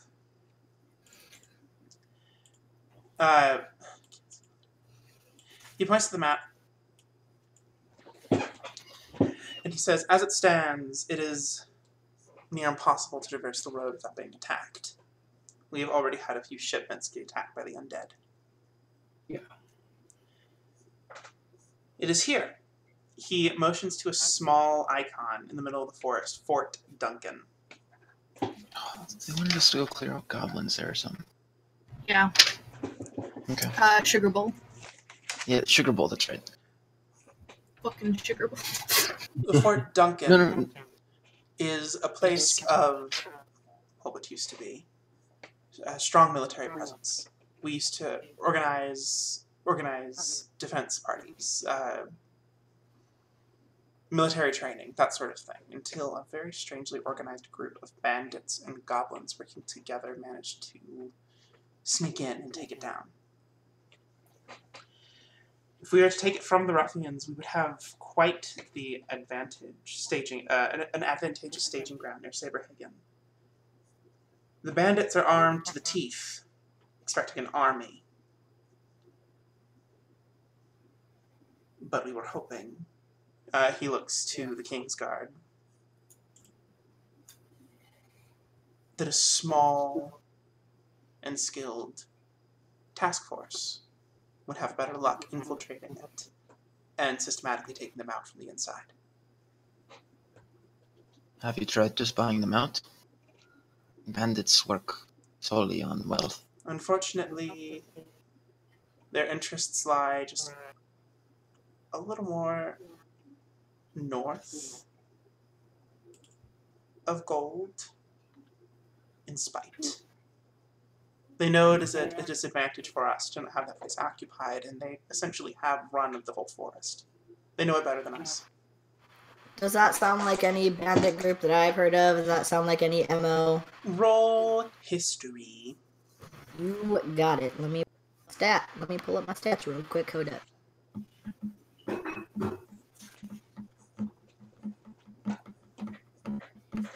So I'm to assume that you want... That's a 5. Roll with advantage considering the subject matter. Thank you. You're welcome. Oh, that's much better. That's a 21. Okay. This does sound like an MO of someone who used to be with the Co-op Brotherhood before your time. Okay. You don't remember a name, but there was... Actually, you do remember a name. What was his name? Marcus? Marcus. You think to yourself. A Marcus sounds familiar to someone who used to work in the Co-op Brotherhood before you were able to join up. One of the history book type of cases. You've never learned of... The Brotherhood doesn't typically deal in last names, so you only remember Marcus. And a very spiteful person once tried to hold a whole section of Corwin hostage for the longest time just to inconvenience the Brotherhood. And so he was kicked out. This does sound like his MO. And a big playground like the forest sound like something he'd be interested in. Do I have like a name of a group he may have branched off with, or just name? You know he deserted. Okay. Well, he was kicked out. He'll say deserted. So I'm to assume that you want a group to go in there. Clear them out. We would hate to ask for more than you've bargained for, but you are one of the most skilled groups of fighters in the immediate area, and we would be remiss if we did not ask. We will not make you go, of course.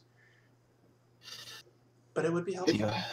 If we do infiltrate that place and kill the goblins, there is the matter of them coming back as foglets. We had to fight one along the way towards Saberhagen. It is funny you mentioned that.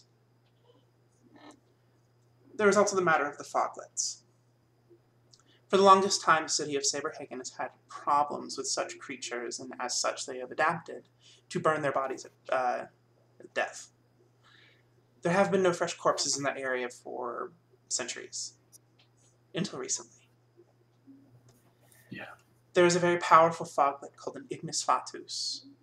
Its very presence attracts will-o'-the-wisps, who come, infect dead bodies, and create foglets of their own, and make patches of fog so dense you can't breathe or see through it.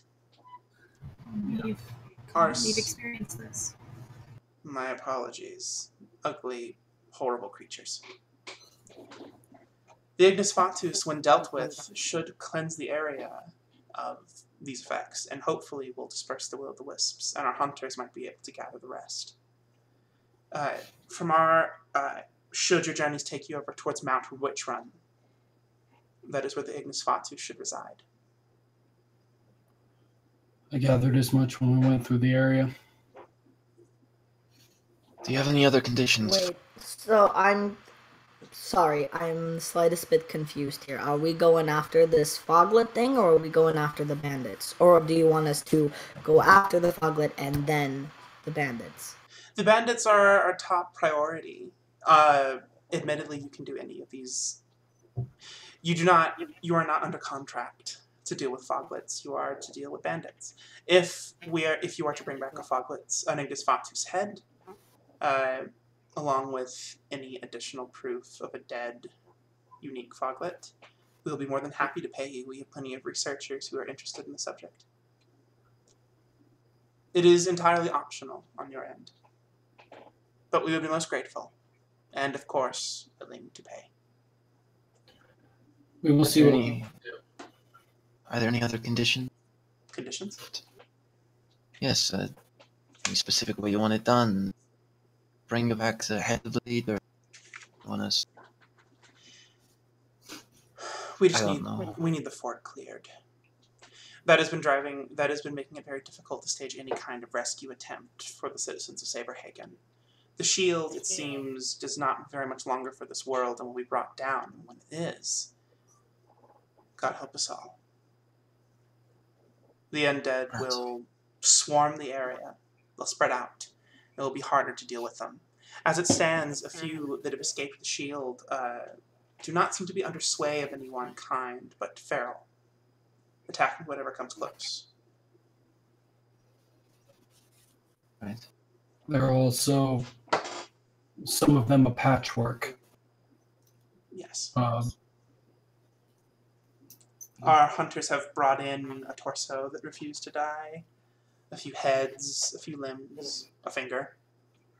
It is quite powerful, awful magic. Osmond kind of glances over the group. Jay has a determined look. She looks like she wants to. She's determined looking. Azravana frowns. One eyebrow up. Nathan has like wheels turning in his head, just processing everything. So does Cyrus. I think there are things that the group and I need to discuss before we decide which one or both we're gonna go after. At the very minimum, we'll clear the fort.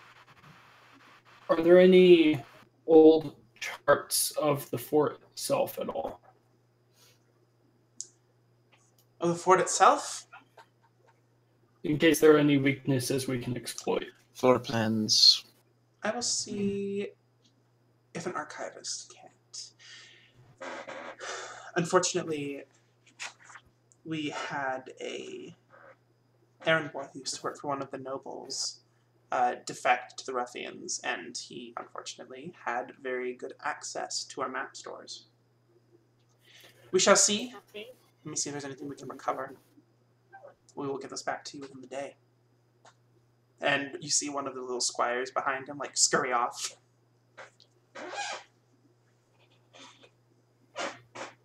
Right. We apologize to throw so much on you. when you've done so much for us already?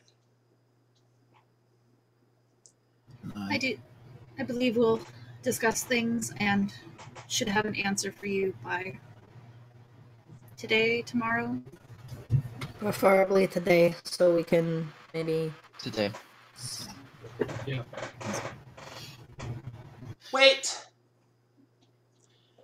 You see one of the King's Guard, a taller member, steps forth and reveals herself.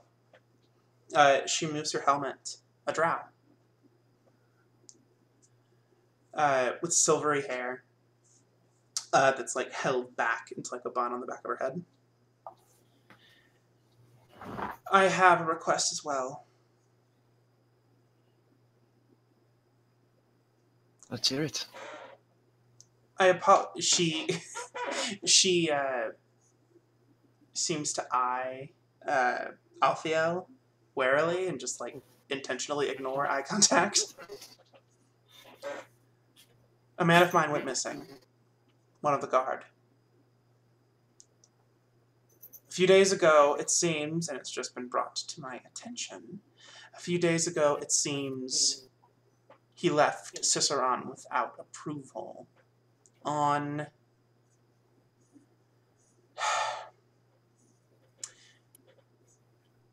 with the idea that he had to prove himself with the rest of the King's Guard, because it seems that someone, she turns around and looks to one of the guard who just like freezes,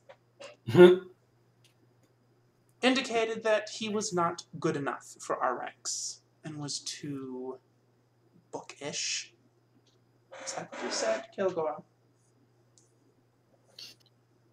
Anyway, the fool has gone off to slay an ogre in the area by the name of Elf Slayer. Where is... Not far Any out of idea? town, a little bit in the mountains. Difficult North? terrain, northeast. I can mark Northeast. it for you on this map of yours. Just take it. Difficult terrain won't be a problem for us. He's a We'll add dragonborn that answers to the name of Alfiel, of Arlen.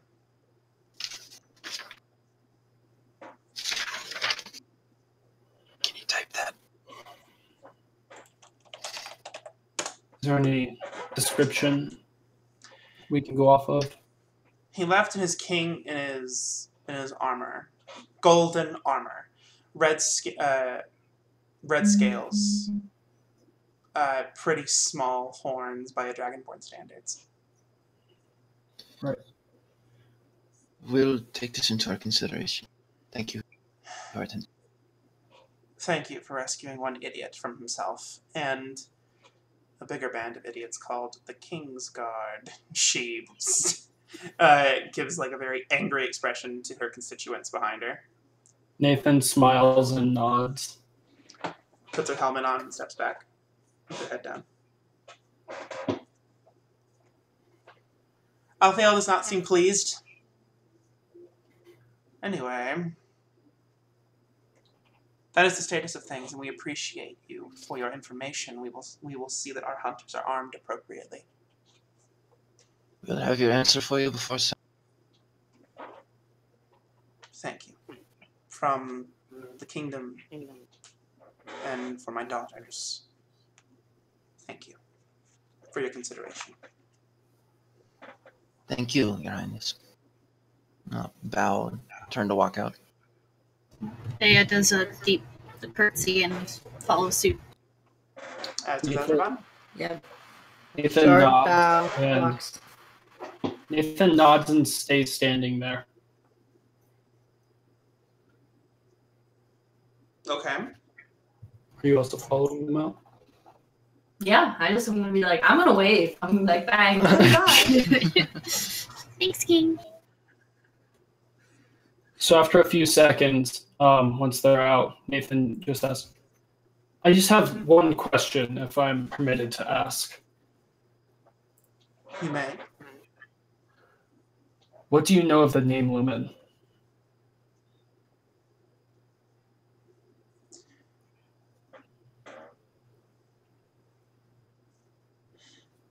Rourke Lumen was a good friend of mine. he had developed quite a name for himself as a speaker.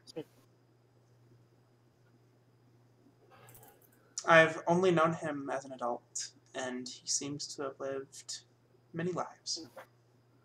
I believe if you look in the forest, there might be a statue of him, erected by the goblins who now guard the fort. Lovely. Thank you. And you, And I bow, and I turn to leave. child of Rourke. I like freeze.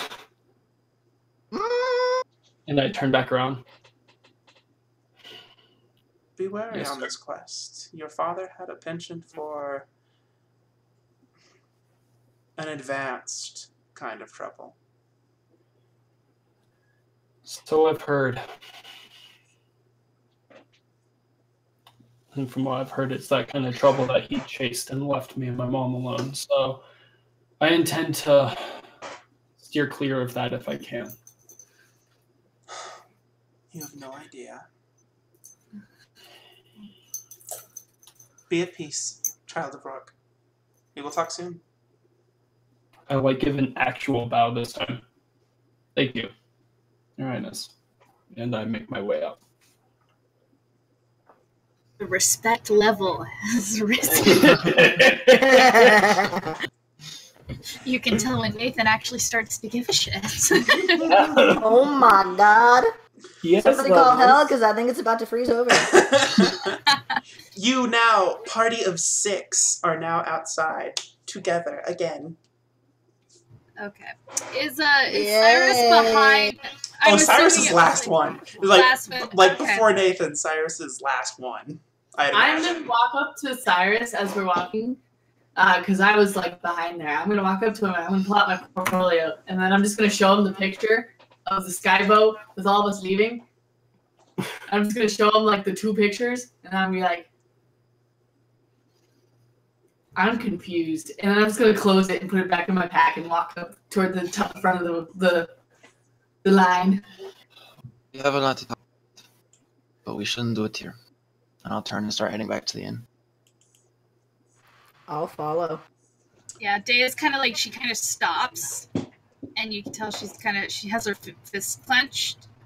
She's trying to keep her composure the entire time.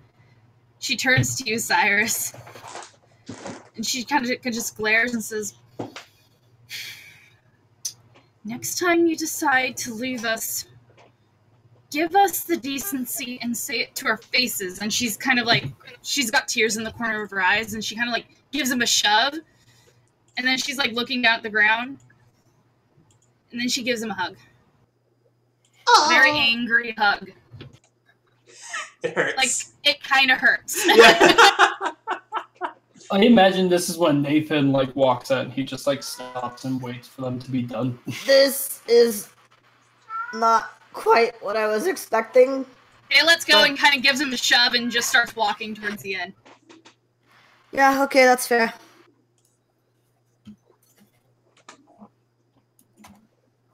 I keep following behind him. Neat-o. Everyone is going back to the inn? Mm-hmm. Sounds good. Yep. With a little under her breath. Whoa. As Ravana follows. I imagine Nathan's like keeping pace with Azravana. Yeah, sounds right. Yeah, he just got a lot laid down on him. She says nothing to you. Probably not even noticing you got a lot laid down on you. You're having another mental fit. Oh yeah. You make it back to the inn pretty safely. You are Okay. in the inn. So I walk over to the table and I turn around and I throw that wall of silence. Right beside. And I just kind of stand there, arms crossed, waiting for Waiting for Yeah. what? waiting for everyone to like come in. Okay. I grab a chair and sit on it backwards at the table. Dea flops into a chair next to Osmond. She too has her arms crossed, and she's just like looking very intently at any knot that is on the table. I'll sit down if they'll let me, or if there's like room to, since he. Oh yeah, I like, explicitly stood up so they're for you. You will sit. Father I needs a take few my words sit. with you. That sounds So I take my menacing. seat, and hands folded in his lap, and he is just staring at the table. Okay, so first of all, what? Okay, before this starts, let's make sure that, we at least attempt to stay level-headed. We already had one of us leave before. Let's not give anyone more reason to leave. Cool? Day silently nods her head in agreement. Sure. Right. Cool. Let's be adults. And then me. So, would you care to elaborate a little bit more as to why you decided to leave and then suddenly come back? I thought it wasn't your business. You didn't want to deal with this. Look, I felt very out of place in this group. I have for a while. We're speaking in the name of honesty. I didn't feel like I fit in. I felt our goals were very unaligned, but I did enjoy traveling with you all. It was nice to travel in a group that, didn't completely hate your guts. At least, well, that's probably not a thing anymore, but point is, it was better than traveling alone for a while. But things sort of came to a head, and I started questioning myself, what am I doing here? This is not what I want. There's no way we're gonna take down Eliza. She's way too powerful, and if, the end of the world is coming, if I'm gonna die, why am I doing it traveling around with people who just argue my every move? Who every little thing I do gets me a fucking lecture. So I left. And when the king offered, he threw my mother at me like that, saying that she was interested in meeting that.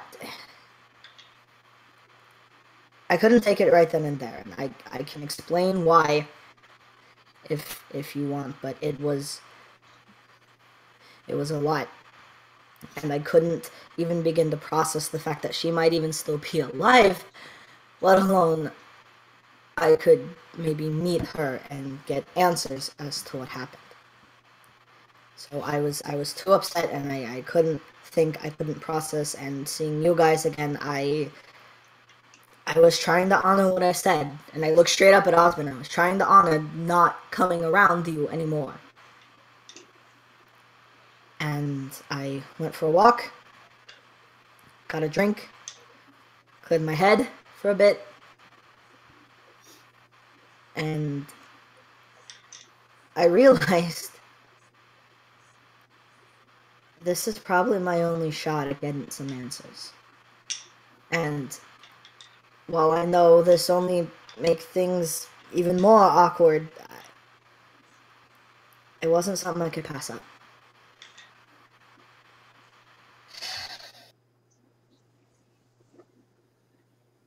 Husband kind of clenches his jaw and leans back a little.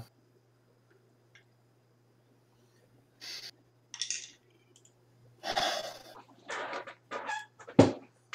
not going to apologize for what I said. I don't expect you to. Whether you decide to stay with us or not, it's going to take a whole lot of work to get that trust back. I realized that. But though let's be fair, there was never really a lot between you and I to begin with. Starting to get back to square one now. Anyways, regarding your mother. Everyone deserves closure. I do believe that. So while it may take me a while to trust you, while it may take me a while to like you again, I will help you in whatever way I can for you to get this closure you deserve on your... I know I'm still searching for the closure for mine. Thank you. And, this group of bandits, they sound familiar, or at least this sounds like a guy I may have heard of, but if you don't have to trust me. Obviously, none of you do at this point. So, you don't trust me, fine.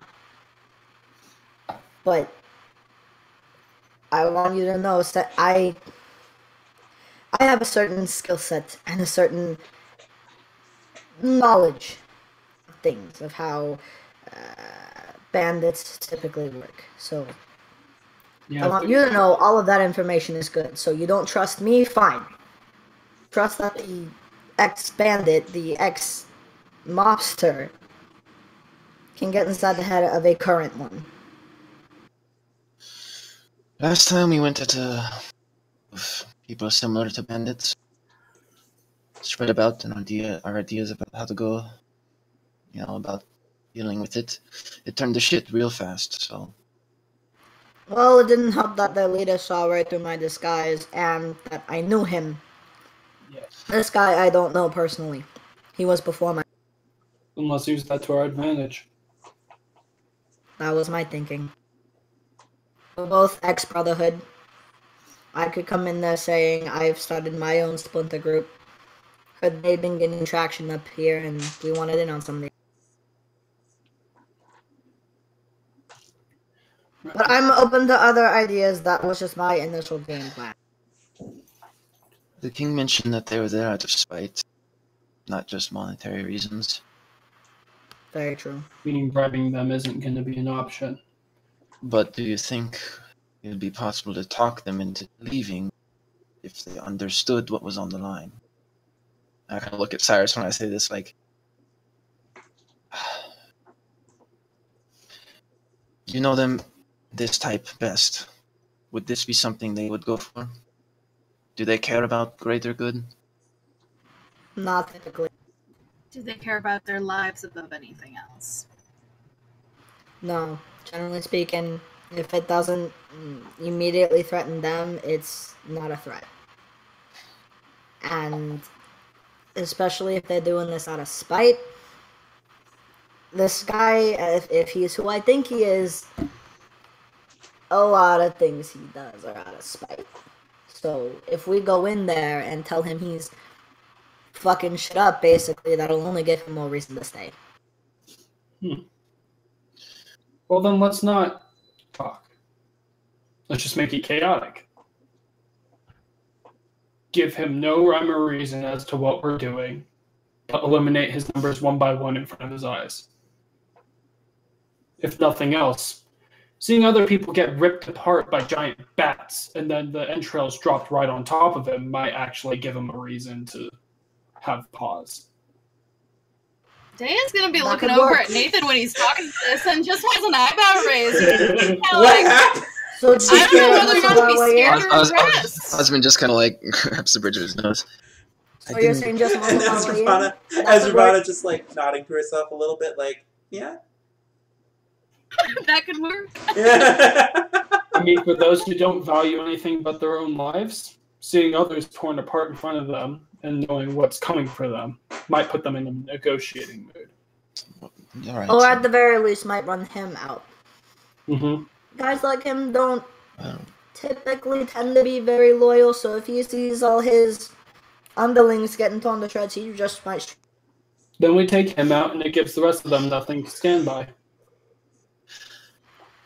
You're catching on, kid. I like you. I like this. I suddenly have a greater respect for you.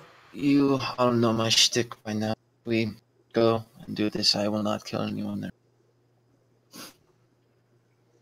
Not saying you have to. But just making sure it's on the table. No one has any unrealistic expectations. I understand.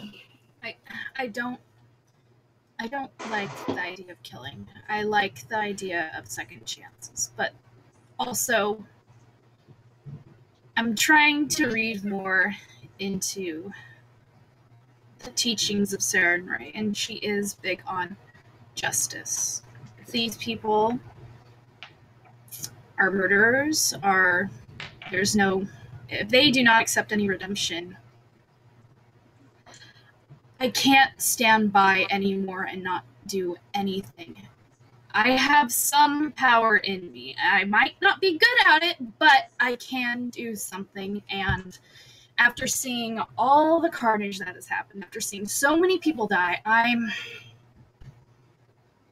willing to take that next step into actually doing something that will help bring justice to people. So, And just so it's out there, at least this guy in particular may not exactly go with redemption. If I'm correct, this guy once held up Brotherhood operations for what'd you say, DM? 3 days? Yeah. For 3 days just to fuck with them. And typically that's not something you get to do and live, so I'm not sure how this guy eluded the cracks. But needless to say, he got kicked out. I'm learning very quickly that, unfortunately... So, I mean, he turned on his own group already, so... Cyrus, not gonna lie, I'm so pissed at you, but I know that you know what you're talking about. So, I am going to put trust in this situation. Like I said, you don't have to trust me, just trust my former brand of work. And that is what I am doing. So, about the other two matters. I do think that we need to save anyone we can that is capable of saving themselves once we get them out of the shit. And I don't like the idea of someone corrupting nature around them to suit their needs. So Personally, I think we should do all three of these things. Whether we can discuss the order in which we do it, but I think if we can and we have the time, then yeah, I agree. If need be, especially since there's difficult terrain, and that's not going to be a problem for me, honestly, I can go find the guardsmen and see scout the area, see what's going on with that, while you guys are formulating a plan for the fort, and then we go for the foglit motherfucker last. I agree. The soldier is the closest, most accessible, and Probably has the least amount of time. If he's going after an ogre. exactly. So I say we save him first, deal with the fort after that, and the foglet after that. What do you think, Bula?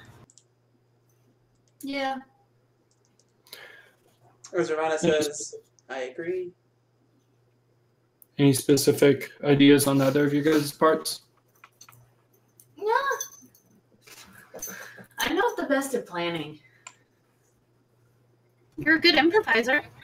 Yeah, that's why I'm not the best at planning. Improvise a plan.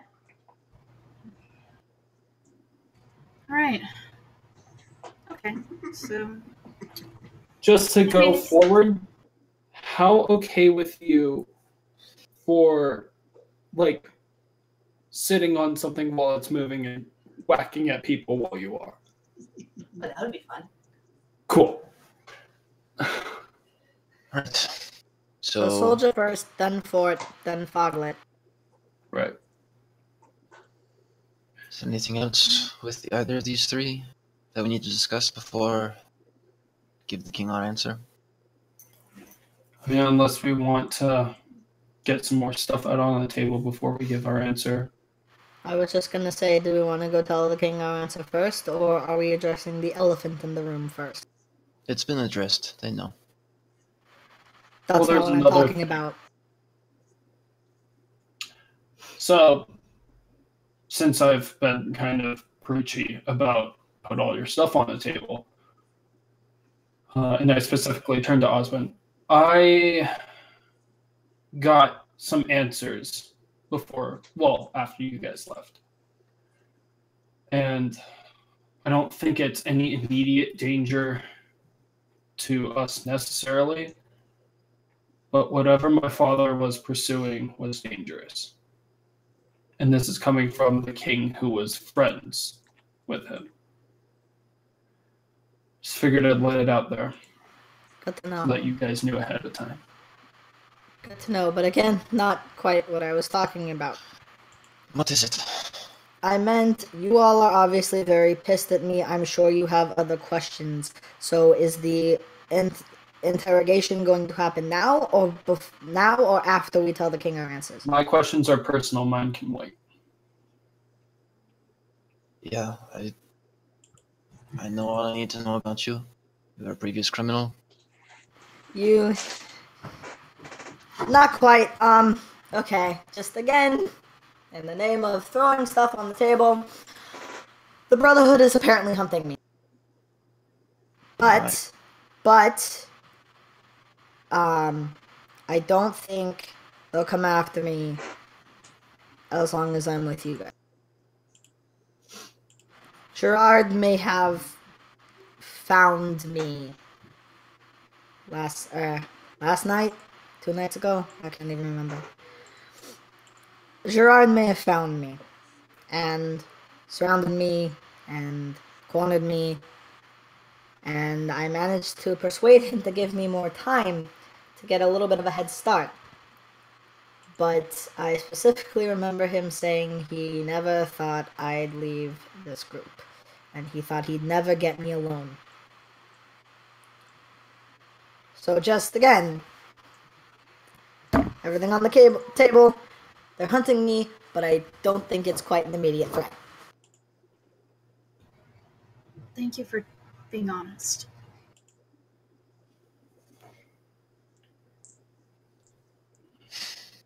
Right. Anybody else?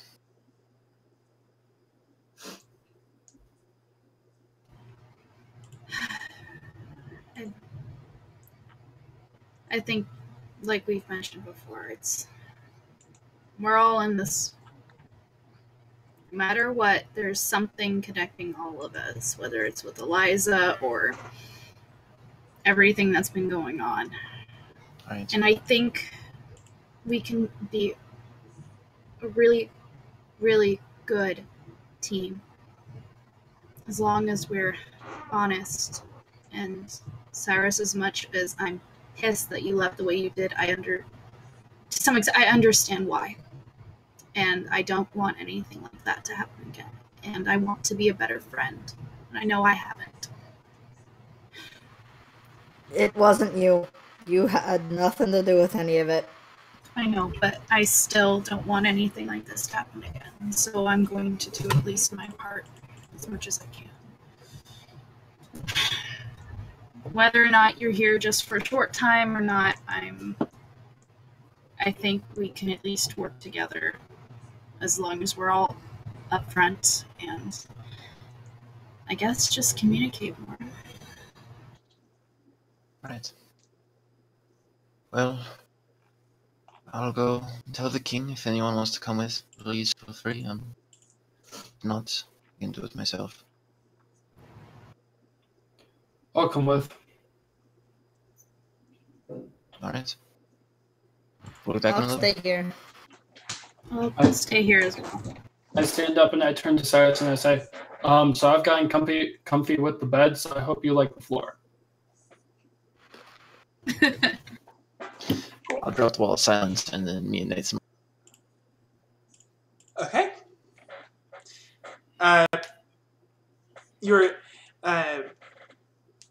You go back to the palace room.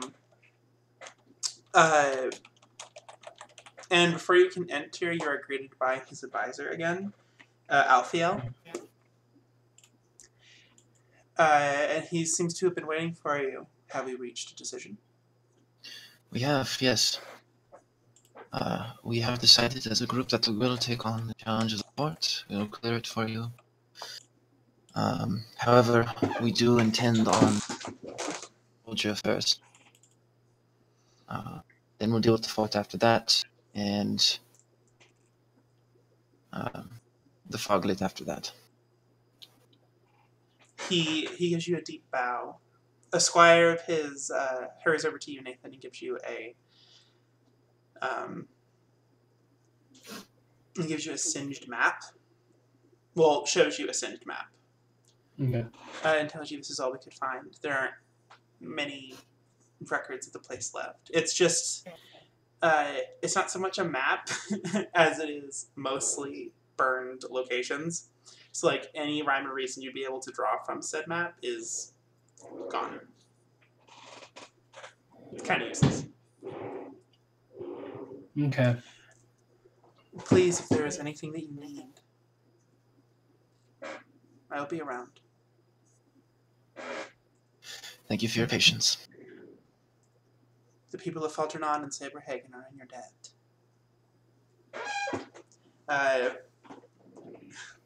Come. And the squire follows. And they vanish back to the throne room. I give a short bow to them and nod to husband. All right, so we've got some, well, I'd say planning, but I like the idea of just going in there and making it up as we go more. Makes it more unpredictable. Right. So I guess the first question is, are we leaving tonight or in the morning? I don't know how long the soldier has. I'd say we should give everybody the night to rest. I don't imagine we have a lot of shopping to do before we head out anyway. All right. We'll leave bright and early then. Right. I'll make sure that Vola and Cyrus know. Would anyone like to do anything else regarding shopping or conversations before the night ends, before the day kind of fast forwards through? Is there an enchantment shop nearby that I know about?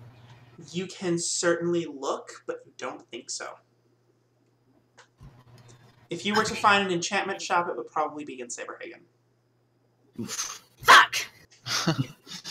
I want to make my robe and, like, not gonna get ruined when we go on adventures. I love my robe.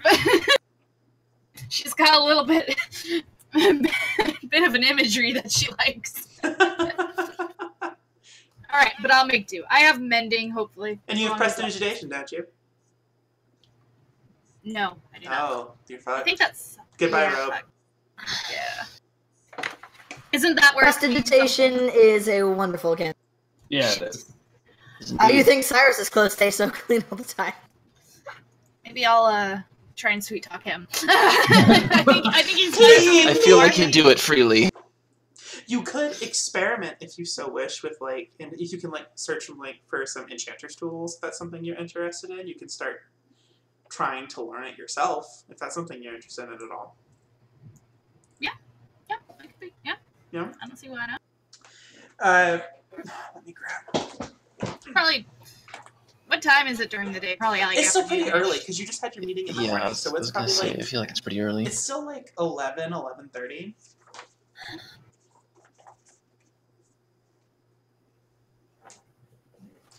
What about the rest of you? I'm I probably have some stuff at night, so anything that happens before that, feel free. Nothing really. I'm just waiting in the tavern. I'm waiting for that shoe to drop of someone coming down and be like, all right. I am going to draw a picture that I wanted to draw in the morning, but we did not have time because we had to go talk to the king. Go so I'm for going it. to draw an interpretation. So I'm going to draw a picture of Osmond's head, but it's open, and inside is Eliza with some like 26 poking at his brain. some avant-garde shit. Yeah. Is Vola gonna be a tagger? Attacker. Oh my god! She doesn't want colors. She wants spray paint. Dude, I could totally make her a tagger in The Sims. No joke. You can go to school for that. Street art. I can have her do murals. I'll do that. Oh my god, yes. Do it. Oh my god, you guys. You do so, and you do so quite nicely. It's very artsy. It's one of your more abstract works, which has changed for you because you tend to make things as you see them. Yeah. It's very nice. You're very proud of it. So I'm probably gonna make my way back to the tavern. Yes. And seeing Cyrus at the bar, I just walk over to him and I'm like, "All right, so I'm gonna take a bath. You come up when you want." And I head up to the room. Right on. You wish to look for enchanter's supplies? Okay. So your journey's going to lead you down to Ciceron again.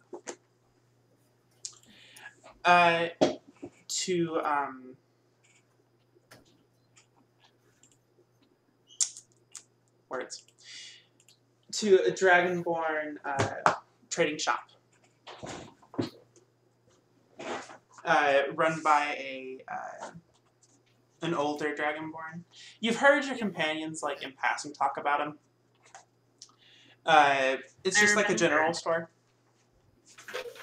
But this is probably the best place you're going to get for, like, trying to find said supplies. I'll go there. I'll go there. You'll go there. So, you go in. It's a modest little establishment. It's pretty spacious for its notoriety, which isn't very much. You see all manner of. It's a wooden building. Some nicely laid carpet, rugs. There doesn't seem to. The only person at the counter is some human male with like blonde hair, who regards you with a smile and just like a little half bow. He's like, "Let me know if you need anything." When you look around, you see all manner of like healing potions, masonry tools, these little kits like for beginning adventurers. Okay. I'm gonna go up to him and say, "Hi, I was wondering. I've been trying to figure out how I can dabble in enchanting things. Maybe like keeping a set of clothing from getting dirty or." Honestly, I don't know too much. I just am looking into something that maybe I can, as a novice, can start out with. You're looking for enchanter's tools. I'm afraid such a thing doesn't. Those are more for. We don't have. We deal in beginning sets for adventurers. It is typically. Enchanting is typically more of an experimental art. You could look for books if that's something you're interested in. I don't know how magically inclined you are. A decent amount. From my understanding, because I don't understand it myself. My sister is a wizard, and from my understanding, it has been something more of a experimentation awards results sort of situation. I'm sure you can find books. There is a wonderful little bookstore in Voltron. I believe I've been there. Yeah. Yeah. Okay, thank you so much for the information. You're welcome. Is there anything else I could interest you in while you're here? I'm not so sure. I have a few health potions. I think will be okay. I'm gonna browse around whatever they have for the adventure stuff. You find all manner of things from like simple things, like some basic holy symbols, some amulets, ink, abacuses, acid, hunting traps, that sort of thing. Some very base level adventuring gear. Okay. All right. Okay. Well, thank you so much. I will keep this in mind. And thank you again for the information. Of course. You have a good day. You too. All right. I'm gonna head on over to my favorite place, the little bookshop. We're gonna speed things up a little bit. You do with like I look for you look for the book. Or something. You look for the book. Yeah. You do find you're just racking up literature, man. Make a library. I know. I'm hauling some books actually. It's a rather thick tome, like an inch thick, and it has these little magic circles on it, and a black leather-bound book with gold trimming. And you can't find an author name. At least not on the front. You look on the spine, you see Flamel. Okay. In Flamel. Huh. And you see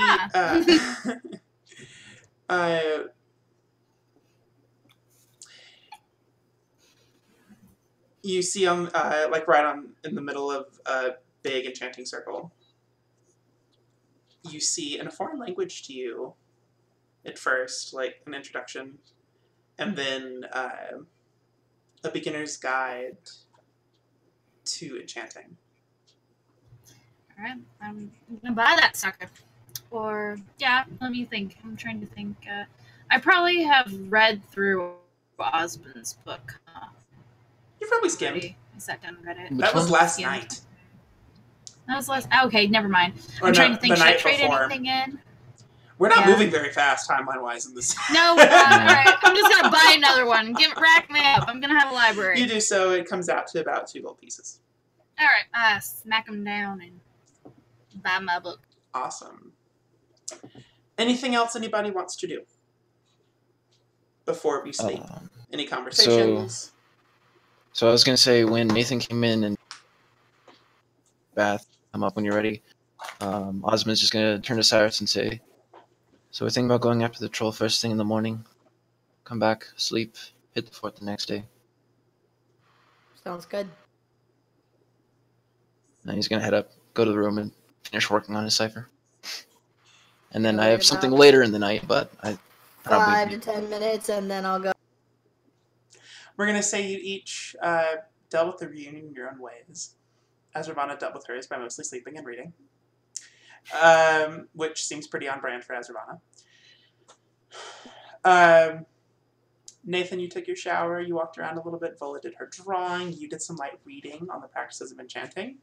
Cyrus, what's going on with you? I mean, Nathan said to come up when I was ready, so like I said, I wait like 5-10 minutes, and then I go up to the...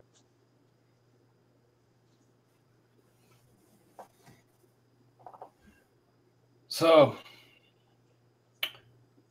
only a couple questions, not really a interrogation, as you put it. Thanks for the vote of confidence, by the way.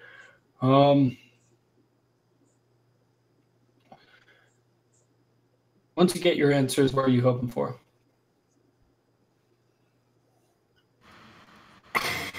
I don't know. It'll depend on what they are. I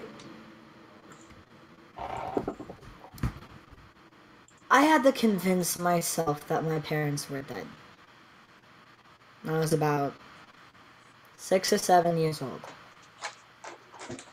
I coped with it, I guess. Coped with the fact that they never came back, that they never found me after the attack. So I convinced myself they were dead. And that's why they never came to rescue me. And so now, let's see, 28, so 23, 22, 23 years later, I find out my mother's still alive. That doesn't sit right. Not at all. You need someone to stick around in case things get hairy? I'm not sure if anything will. I don't know what I'm gonna do once I see her. If I ever see her. I don't know. It's too many questions. Yeah, I'm starting to have the same feeling. What do you mean? I'm learning some shit about my own stuff that it's just bringing up more questions. husband helped me get some answers last night, but I don't know. I'm just figuring stuff out. But if you get the answers you need, then all the more power to you. Although you seem like a hard ass sometimes who don't need nobody, I know that family is important. Whether or not you want to admit it, you hard ass. I am a hard ass who don't need nobody, but Yeah. Well, last bit is a bit of a stretch, let's be honest here. But, good for the I company. should punch you, but in the name of our newfound reunion, I will hold back. I stand up in the bathroom and I'm like, you're gonna punch a naked dude? You're not the first naked dude I'd punch. Fair enough. And I let the bath drain while I start drying myself off. Cool. Well. Good night, Nate. Right. And I go find my spot on the floor. And I flop onto the bed. Well, it's still noon right now? Probably. This Was this later? Was this later? We'll say this was later. I want to imagine Nathan is just naked and when he flops on the bed, just, Yeah. Yeah. Yeah. Probably. He dries himself off and then flop. Everybody do the flop. So, I only had one thing. When it got kind of late, Yeah. I was gonna go knock on Nathan and Cyrus's door. Yeah. Yeah, who's there? Poke my head in. Yes? I kind of look up to Nathan. I just wanted to speak with Cyrus privately for a moment. You should. Yeah, sure, hold on. I'll be right there.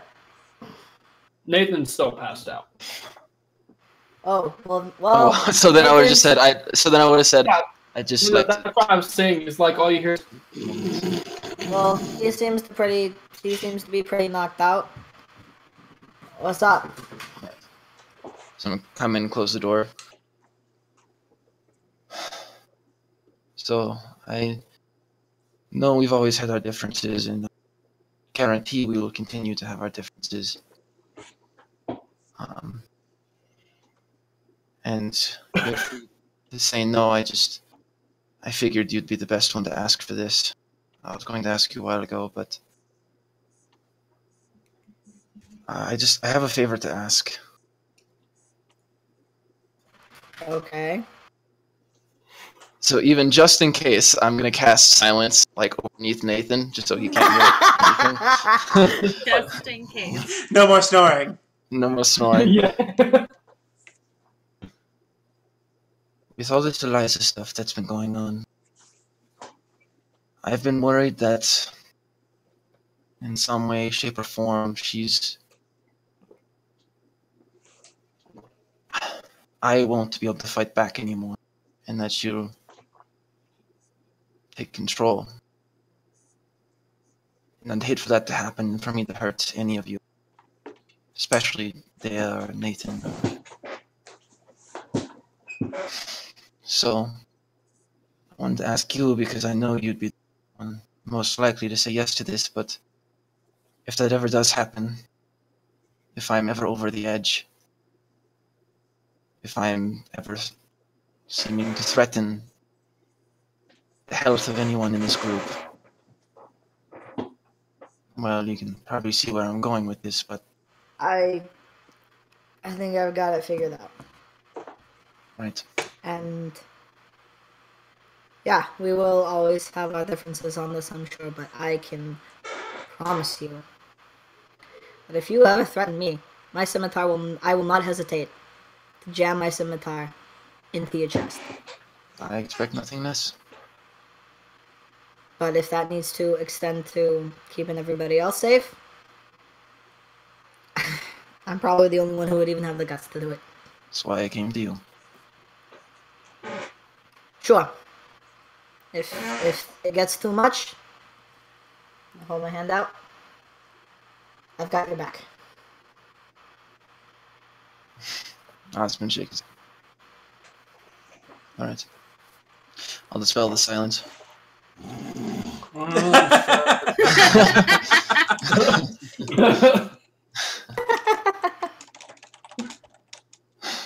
Perfect, on cue. And I'll head out. Awesome. 1 second.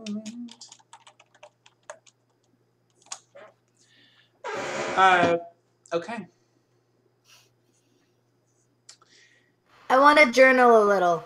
I have, in my quest to clear my head, I have picked up a little black book to use as a journal. I want to do a little bit of journaling. Oh, he's doing his own self-therapy. I'm so proud. He's writing his own self-help book. You rub your little silver ring and you start. Are you cut out? What? You rub your little silver ring and you just start doodling, writing. Yeah. The night passes without a hitch, or does it? Oh no! And you wake up and you're fine.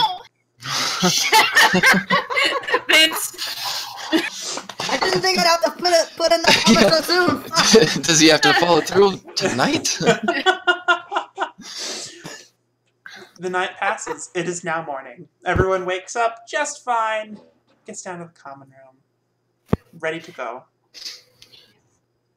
Having checked out of their little inn. All right.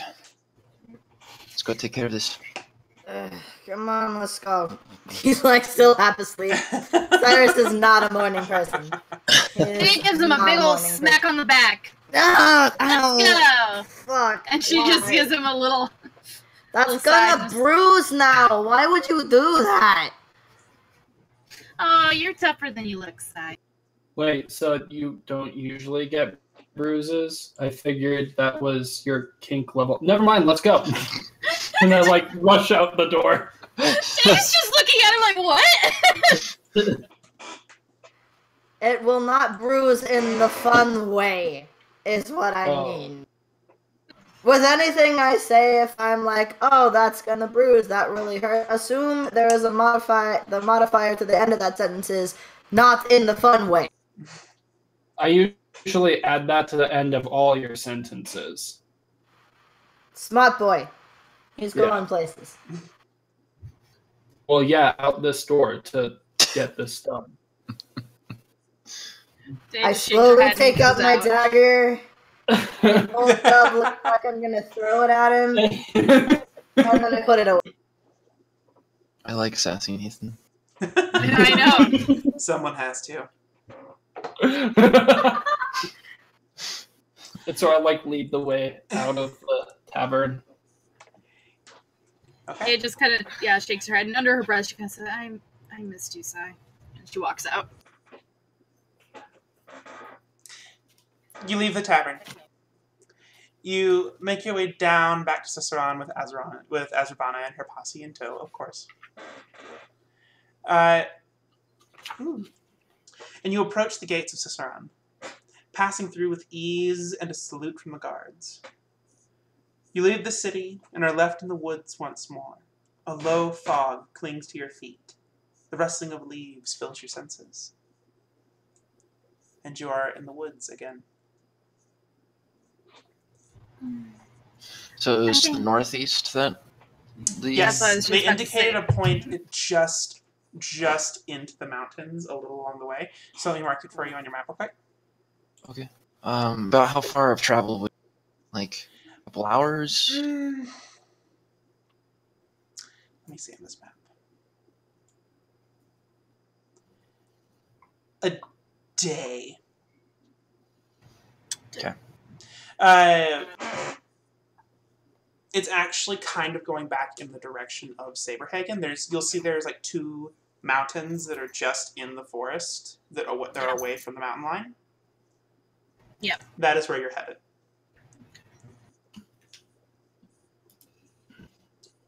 All right. Tally ho. Well, Hmm? I said, cool. I'm probably going to try and lead the way, especially since with my druid circle, difficult terrain does not impede my movement. Well, there you go. Boom. You wade through the very, very shallow fog. It's kind of permeated the air ever since you left Valin. It's always been there. Mhm. Excuse me. And you make your way through the forest pretty easily, actually. It's especially as a druid and having just spent an annoying amount of nights in the forest, one being enough for it. The sun starts to set. There have been no sign of zombies, foglets, nothing. All right. You all ready to settle down for the night? Yeah, I'd say we still need to set up a perimeter just in case. Cyrus, you still got your I still globe have the thing? hut. If you want me to set that up. Now just Yeah, turn that's to the Vola. safest option. We having a hut, or are you building one? I'm gonna build one. Okay. Okay. You do so pretty quickly and efficiently and well, as always, Vola. Just saying mine might give us a little bit more, but okay. So go for it.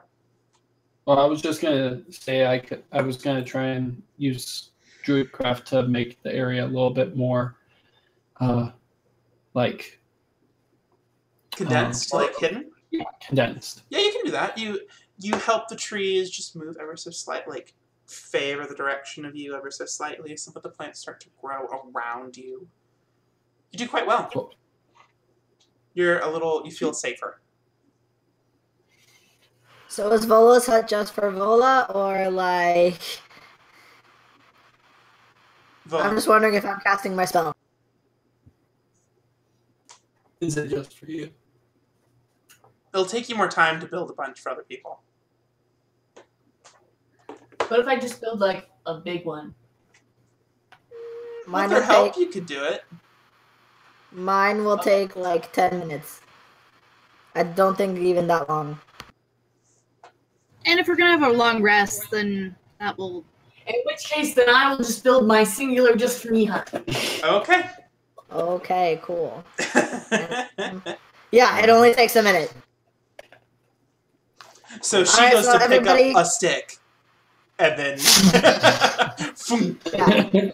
Everyone, yeah, so I cast a spell, and I make it like kind of green, kind of camo-y, make it blend in with the rest of the surroundings. We can see through it, as always, but to anyone else, they'll just see like this Camo orb. leafy green dome.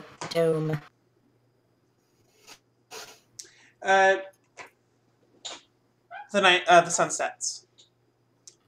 I imagine you want to watch in shifts. I'll take first. Second. Third. Azravalna volunteers for the sixth. For the fourth. Sixth. For the fourth. I will do the first. Alright. Okay, so through this night, is there anything any of you wish to do? You are about a couple hours walk away from the mountain where the Elf Slayer resides, allegedly. If there's nothing you guys want to do, because we're kind of blasting through these days. There's nothing you want to do? No. Yeah, nothing. She's probably just reading through her books whenever she's on watch with Osmond, I assume. Oh, is she on watch with Osmond? Yeah. Yeah, unless Vola has a conversation she wants to have with Cyrus, because we're on first watch together. Is there fire at all in this tent or in this hut? So I'm just gonna like look intently at Cyrus, and I'm gonna pull out my portfolio. And I'm gonna like look at it and then look up at him, and then I'm gonna be like,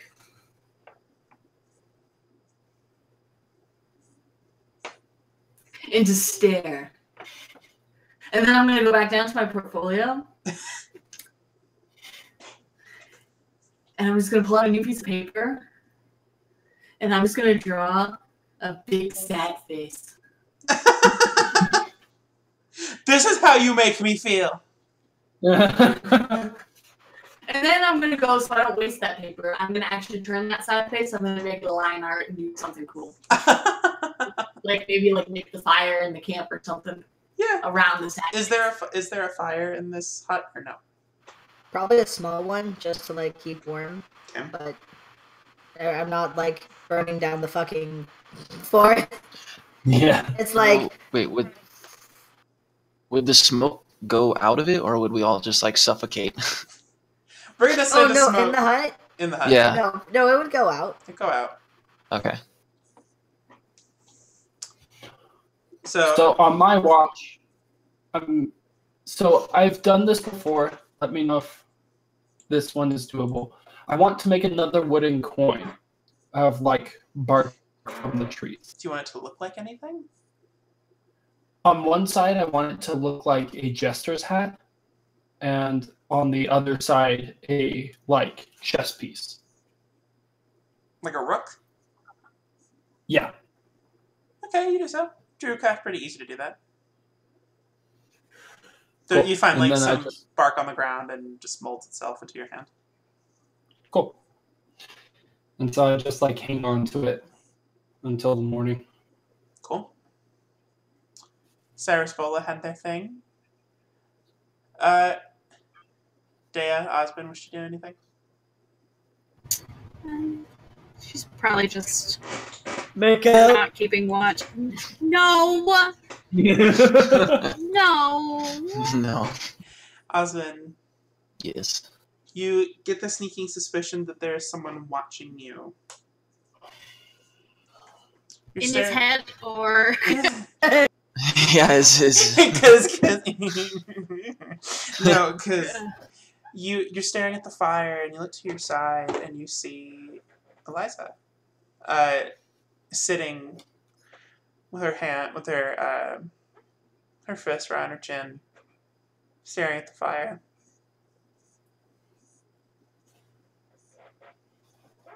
I just kind of look at her and just wait to see if she says something.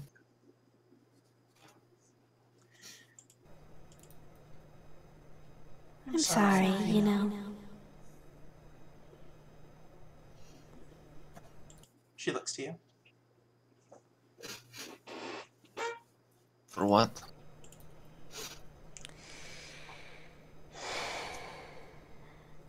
The mother was too far. I think we both know I would never do that. Not intentionally.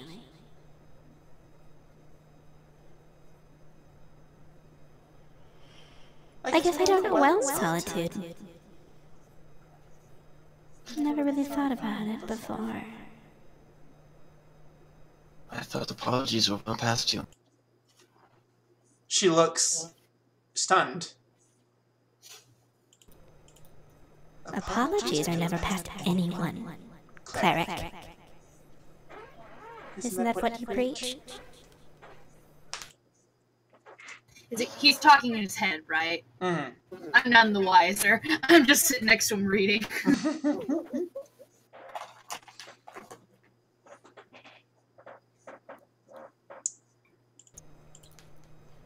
What did she tell you? The girl. The pretty one with red hair. Is she referring? Yeah, who's she referring to? Like Loti? She seems to be talking about Lucy. Yes. Told us a campfire story. Did she know? What about?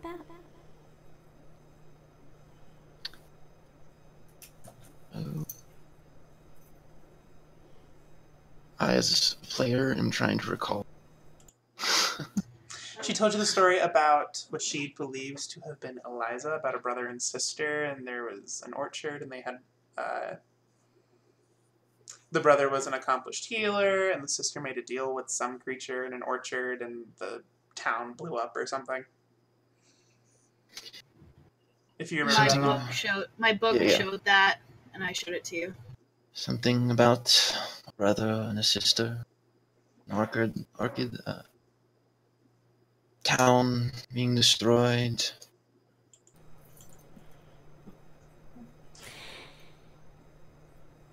Who do you think was the villain in that story?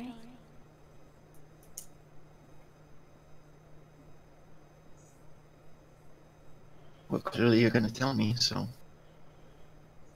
No, I asked. I want to know. I'm trying a new approach. She stands up. Because I have the feeling we're going to be good friends. Osmond kind of chuckles. Good friends. Me and you. We're Right. a lot more similar than you think, Osmond. Yeah, I know. That's not the first time you said that. Look at me. A broken record.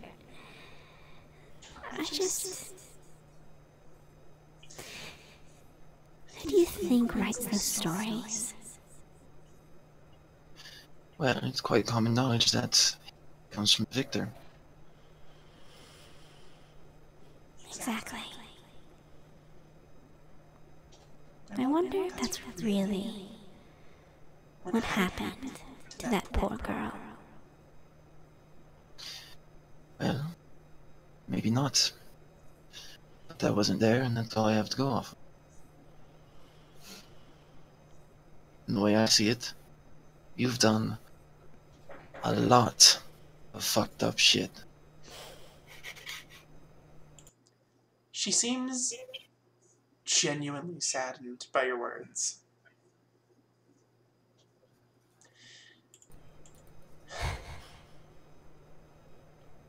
I know. It was never the plan, Osmond.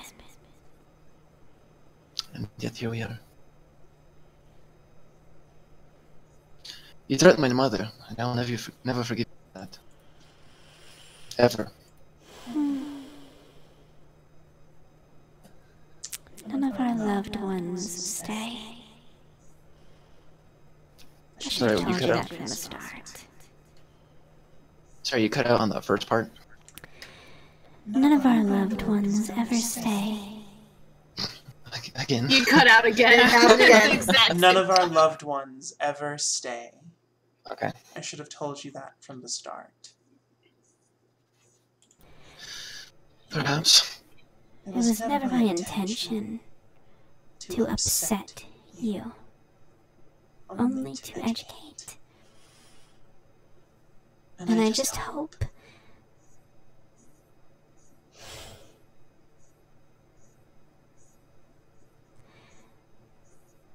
I hope your eyes will open someday. And maybe you'll see monsters aren't born. I'm fully aware. I have spent 20 years discussing politics, working things out between people with very violent history. I know people aren't naturally evil, which is why I refuse to kill. However, those who have chosen to fall to evil and refuse to do anything to correct their path are guaranteed to meet a grim fate, whether it's by my hands or someone else. And from what you've shown me, you have not done anything to stray from the path of evil.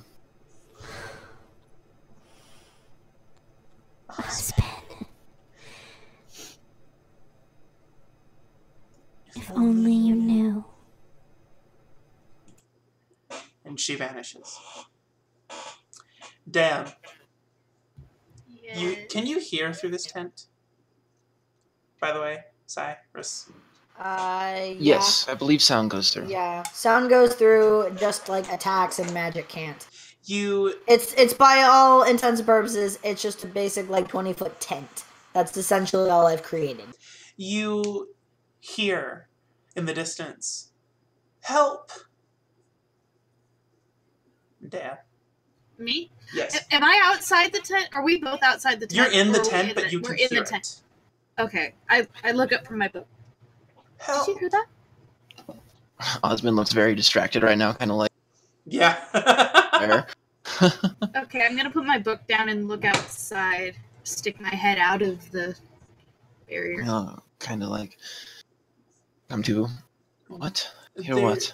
There's a little glowing light, like a firefly, in just over the tree line. Back in the direction where you think the sound is coming from. Help, please. Do you hear that? There's something. Do I Osmond. see it now? You don't see anything. It's like behind a tree somewhere. Like in spite of your dark vision, you can't see it.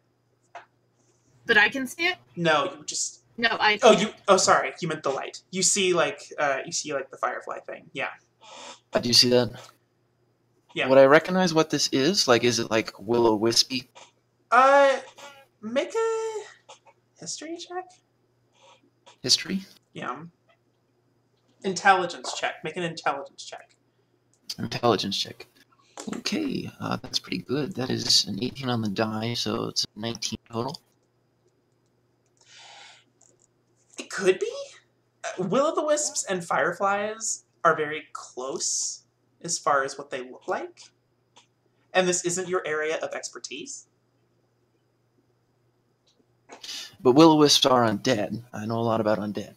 It's true, you know will-o'-the-wisps can mimic a light akin to a firefly. Okay. Got it. It's hard to tell without seeing the source. How far away is it from us? You can't quite tell. It's hard to measure. In spite of your dark vision, it's still very dark. It's like the moon isn't full or anything, and it's pretty heavy treetops.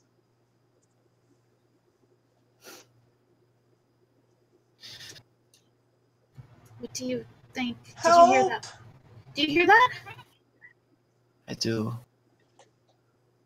Does it sound like male, female? Sounds like a child. Like a child?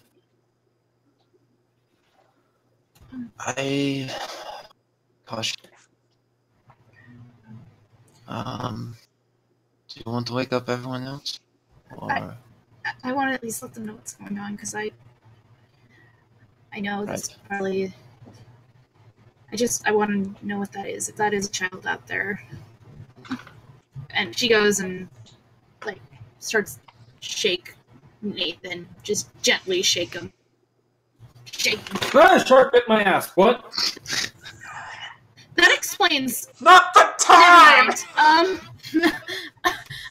Nathan, Lights Yeah. voice saying help. Don't know what's going on. Sounds like a child. As Ravana's kind of getting up already in preparation for her shift change. And her little zom buddies are up and at attention. Okay, so are we investigating? Is that what we're doing? I wanted to. I just wanted people to know, and so someone else is aware. I'm gonna be careful. I'm gonna go see what's going on. Dave's gonna. Yeah, let's be very cautious. Yeah. Got it. Right. And I grab my fairy spear. And So start- Cyrus and Vola get to sleep. No. Actually, on my way out, I tap Cyrus with my spear. And up and immediately reaches for his dagger, sort of like, get the fuck back, get the fuck. What the fuck? Okay, listen, breathe. There's a light and a voice saying help. I figured you'd want to check out, even if it means that we have to kill something and we get a little bit of loot out of it. Cool, so somebody call help. There's a light, and we're gonna go check it out. I'm gonna go check it out. Figured you'd. No one is concerned this could be a trap of some kind. Oh, I'm almost betting that it's a trap. Is the light still there? The light's still there. Okay. You see a couple. You see a couple of them. How far away is it, approximately? 50, 60 feet. So if I kind of slowly start walking towards the lights, do they move away? It's strange. So it's kind of like how bugs move. You think you're getting closer, but they always manage to stay just out of reach. Like that. Okay. I was trying to get within 30 feet, but if they're just like continuously... They're very hard to gauge where they are. You think they'd be there in about 60 feet, but when you get to where you think you could see them, they're still the same distance they appear to be away. Okay. So is Vola Alright, sleeping? fine, let's go check this out, fine. Cool. And I get up, I grab my scimitar, but I am going to start to prep a second level chaos bolt. Are you guys being loud at all? Because I'm not in the same tent as you. I'm in my little hut. I mean, I probably yelled. Cyrus probably yelled, "What the fuck?" Yeah, you would have heard that. Okay. And I yelled shark bit my ass. Okay, so that was probably. Cool. So who's leading the charge right now? Is it Dea? Osmond? I will. Yeah, I was gonna say Daya would probably have Osmond be first and then fall behind him. You guys inch towards all of you very sleepy, with like Dea and Osmond in the front. Very slowly, very cautiously. Slowly, very cautiously, you inch towards the source of the sound. Help! Help! Getting weaker and weaker. Finally, using your dark vision, you're able to see a kid on the ground, no older than 10, who's... you happen to pot a boy on the ground, bloody and bruised. He reaches out, help, for someone to help him up. I immediately go over. You go over. Same. You go. I'm The two scanning of you. the area. I'm scanning the area. I kind of like, Anything that's when I not get above close that, to him, chop I it. like stop and I do a look around. You stop. If You something comes out, I got it. okay? You go to take his hand. You stop. You look around. Dea, you go and actually take his hand. And the second your fingers touch, the boy vanishes. An illusion. Shit. He bursts into fog. Fucking knew it. Fucking... He bursts into a thick fog that rapidly fills the space you are all standing in. Run. Your run, vision- Run! You are considered, it is heavily obscured. You cannot see in front of you. Osmond, who is just right in front of you, is now gone. None of you can see the other. Destroy fog. Or destroy water. Okay. What's the radius on that? 30 feet. The fog, well, first, before that happens, I need you all. Shit! If I can click on the right goddamn thing.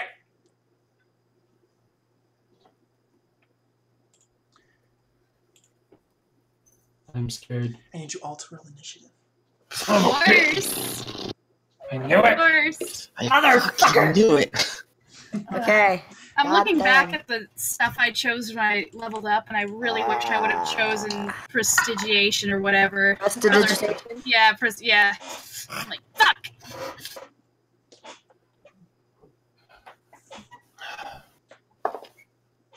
Oh, hey, wow, that's like the first time in a while I haven't rolled ass on initiative. I'm gonna roll for Azravana as well. Who did not roll great on initiative? I think she got a 4. She got a 5. Oh, jeez.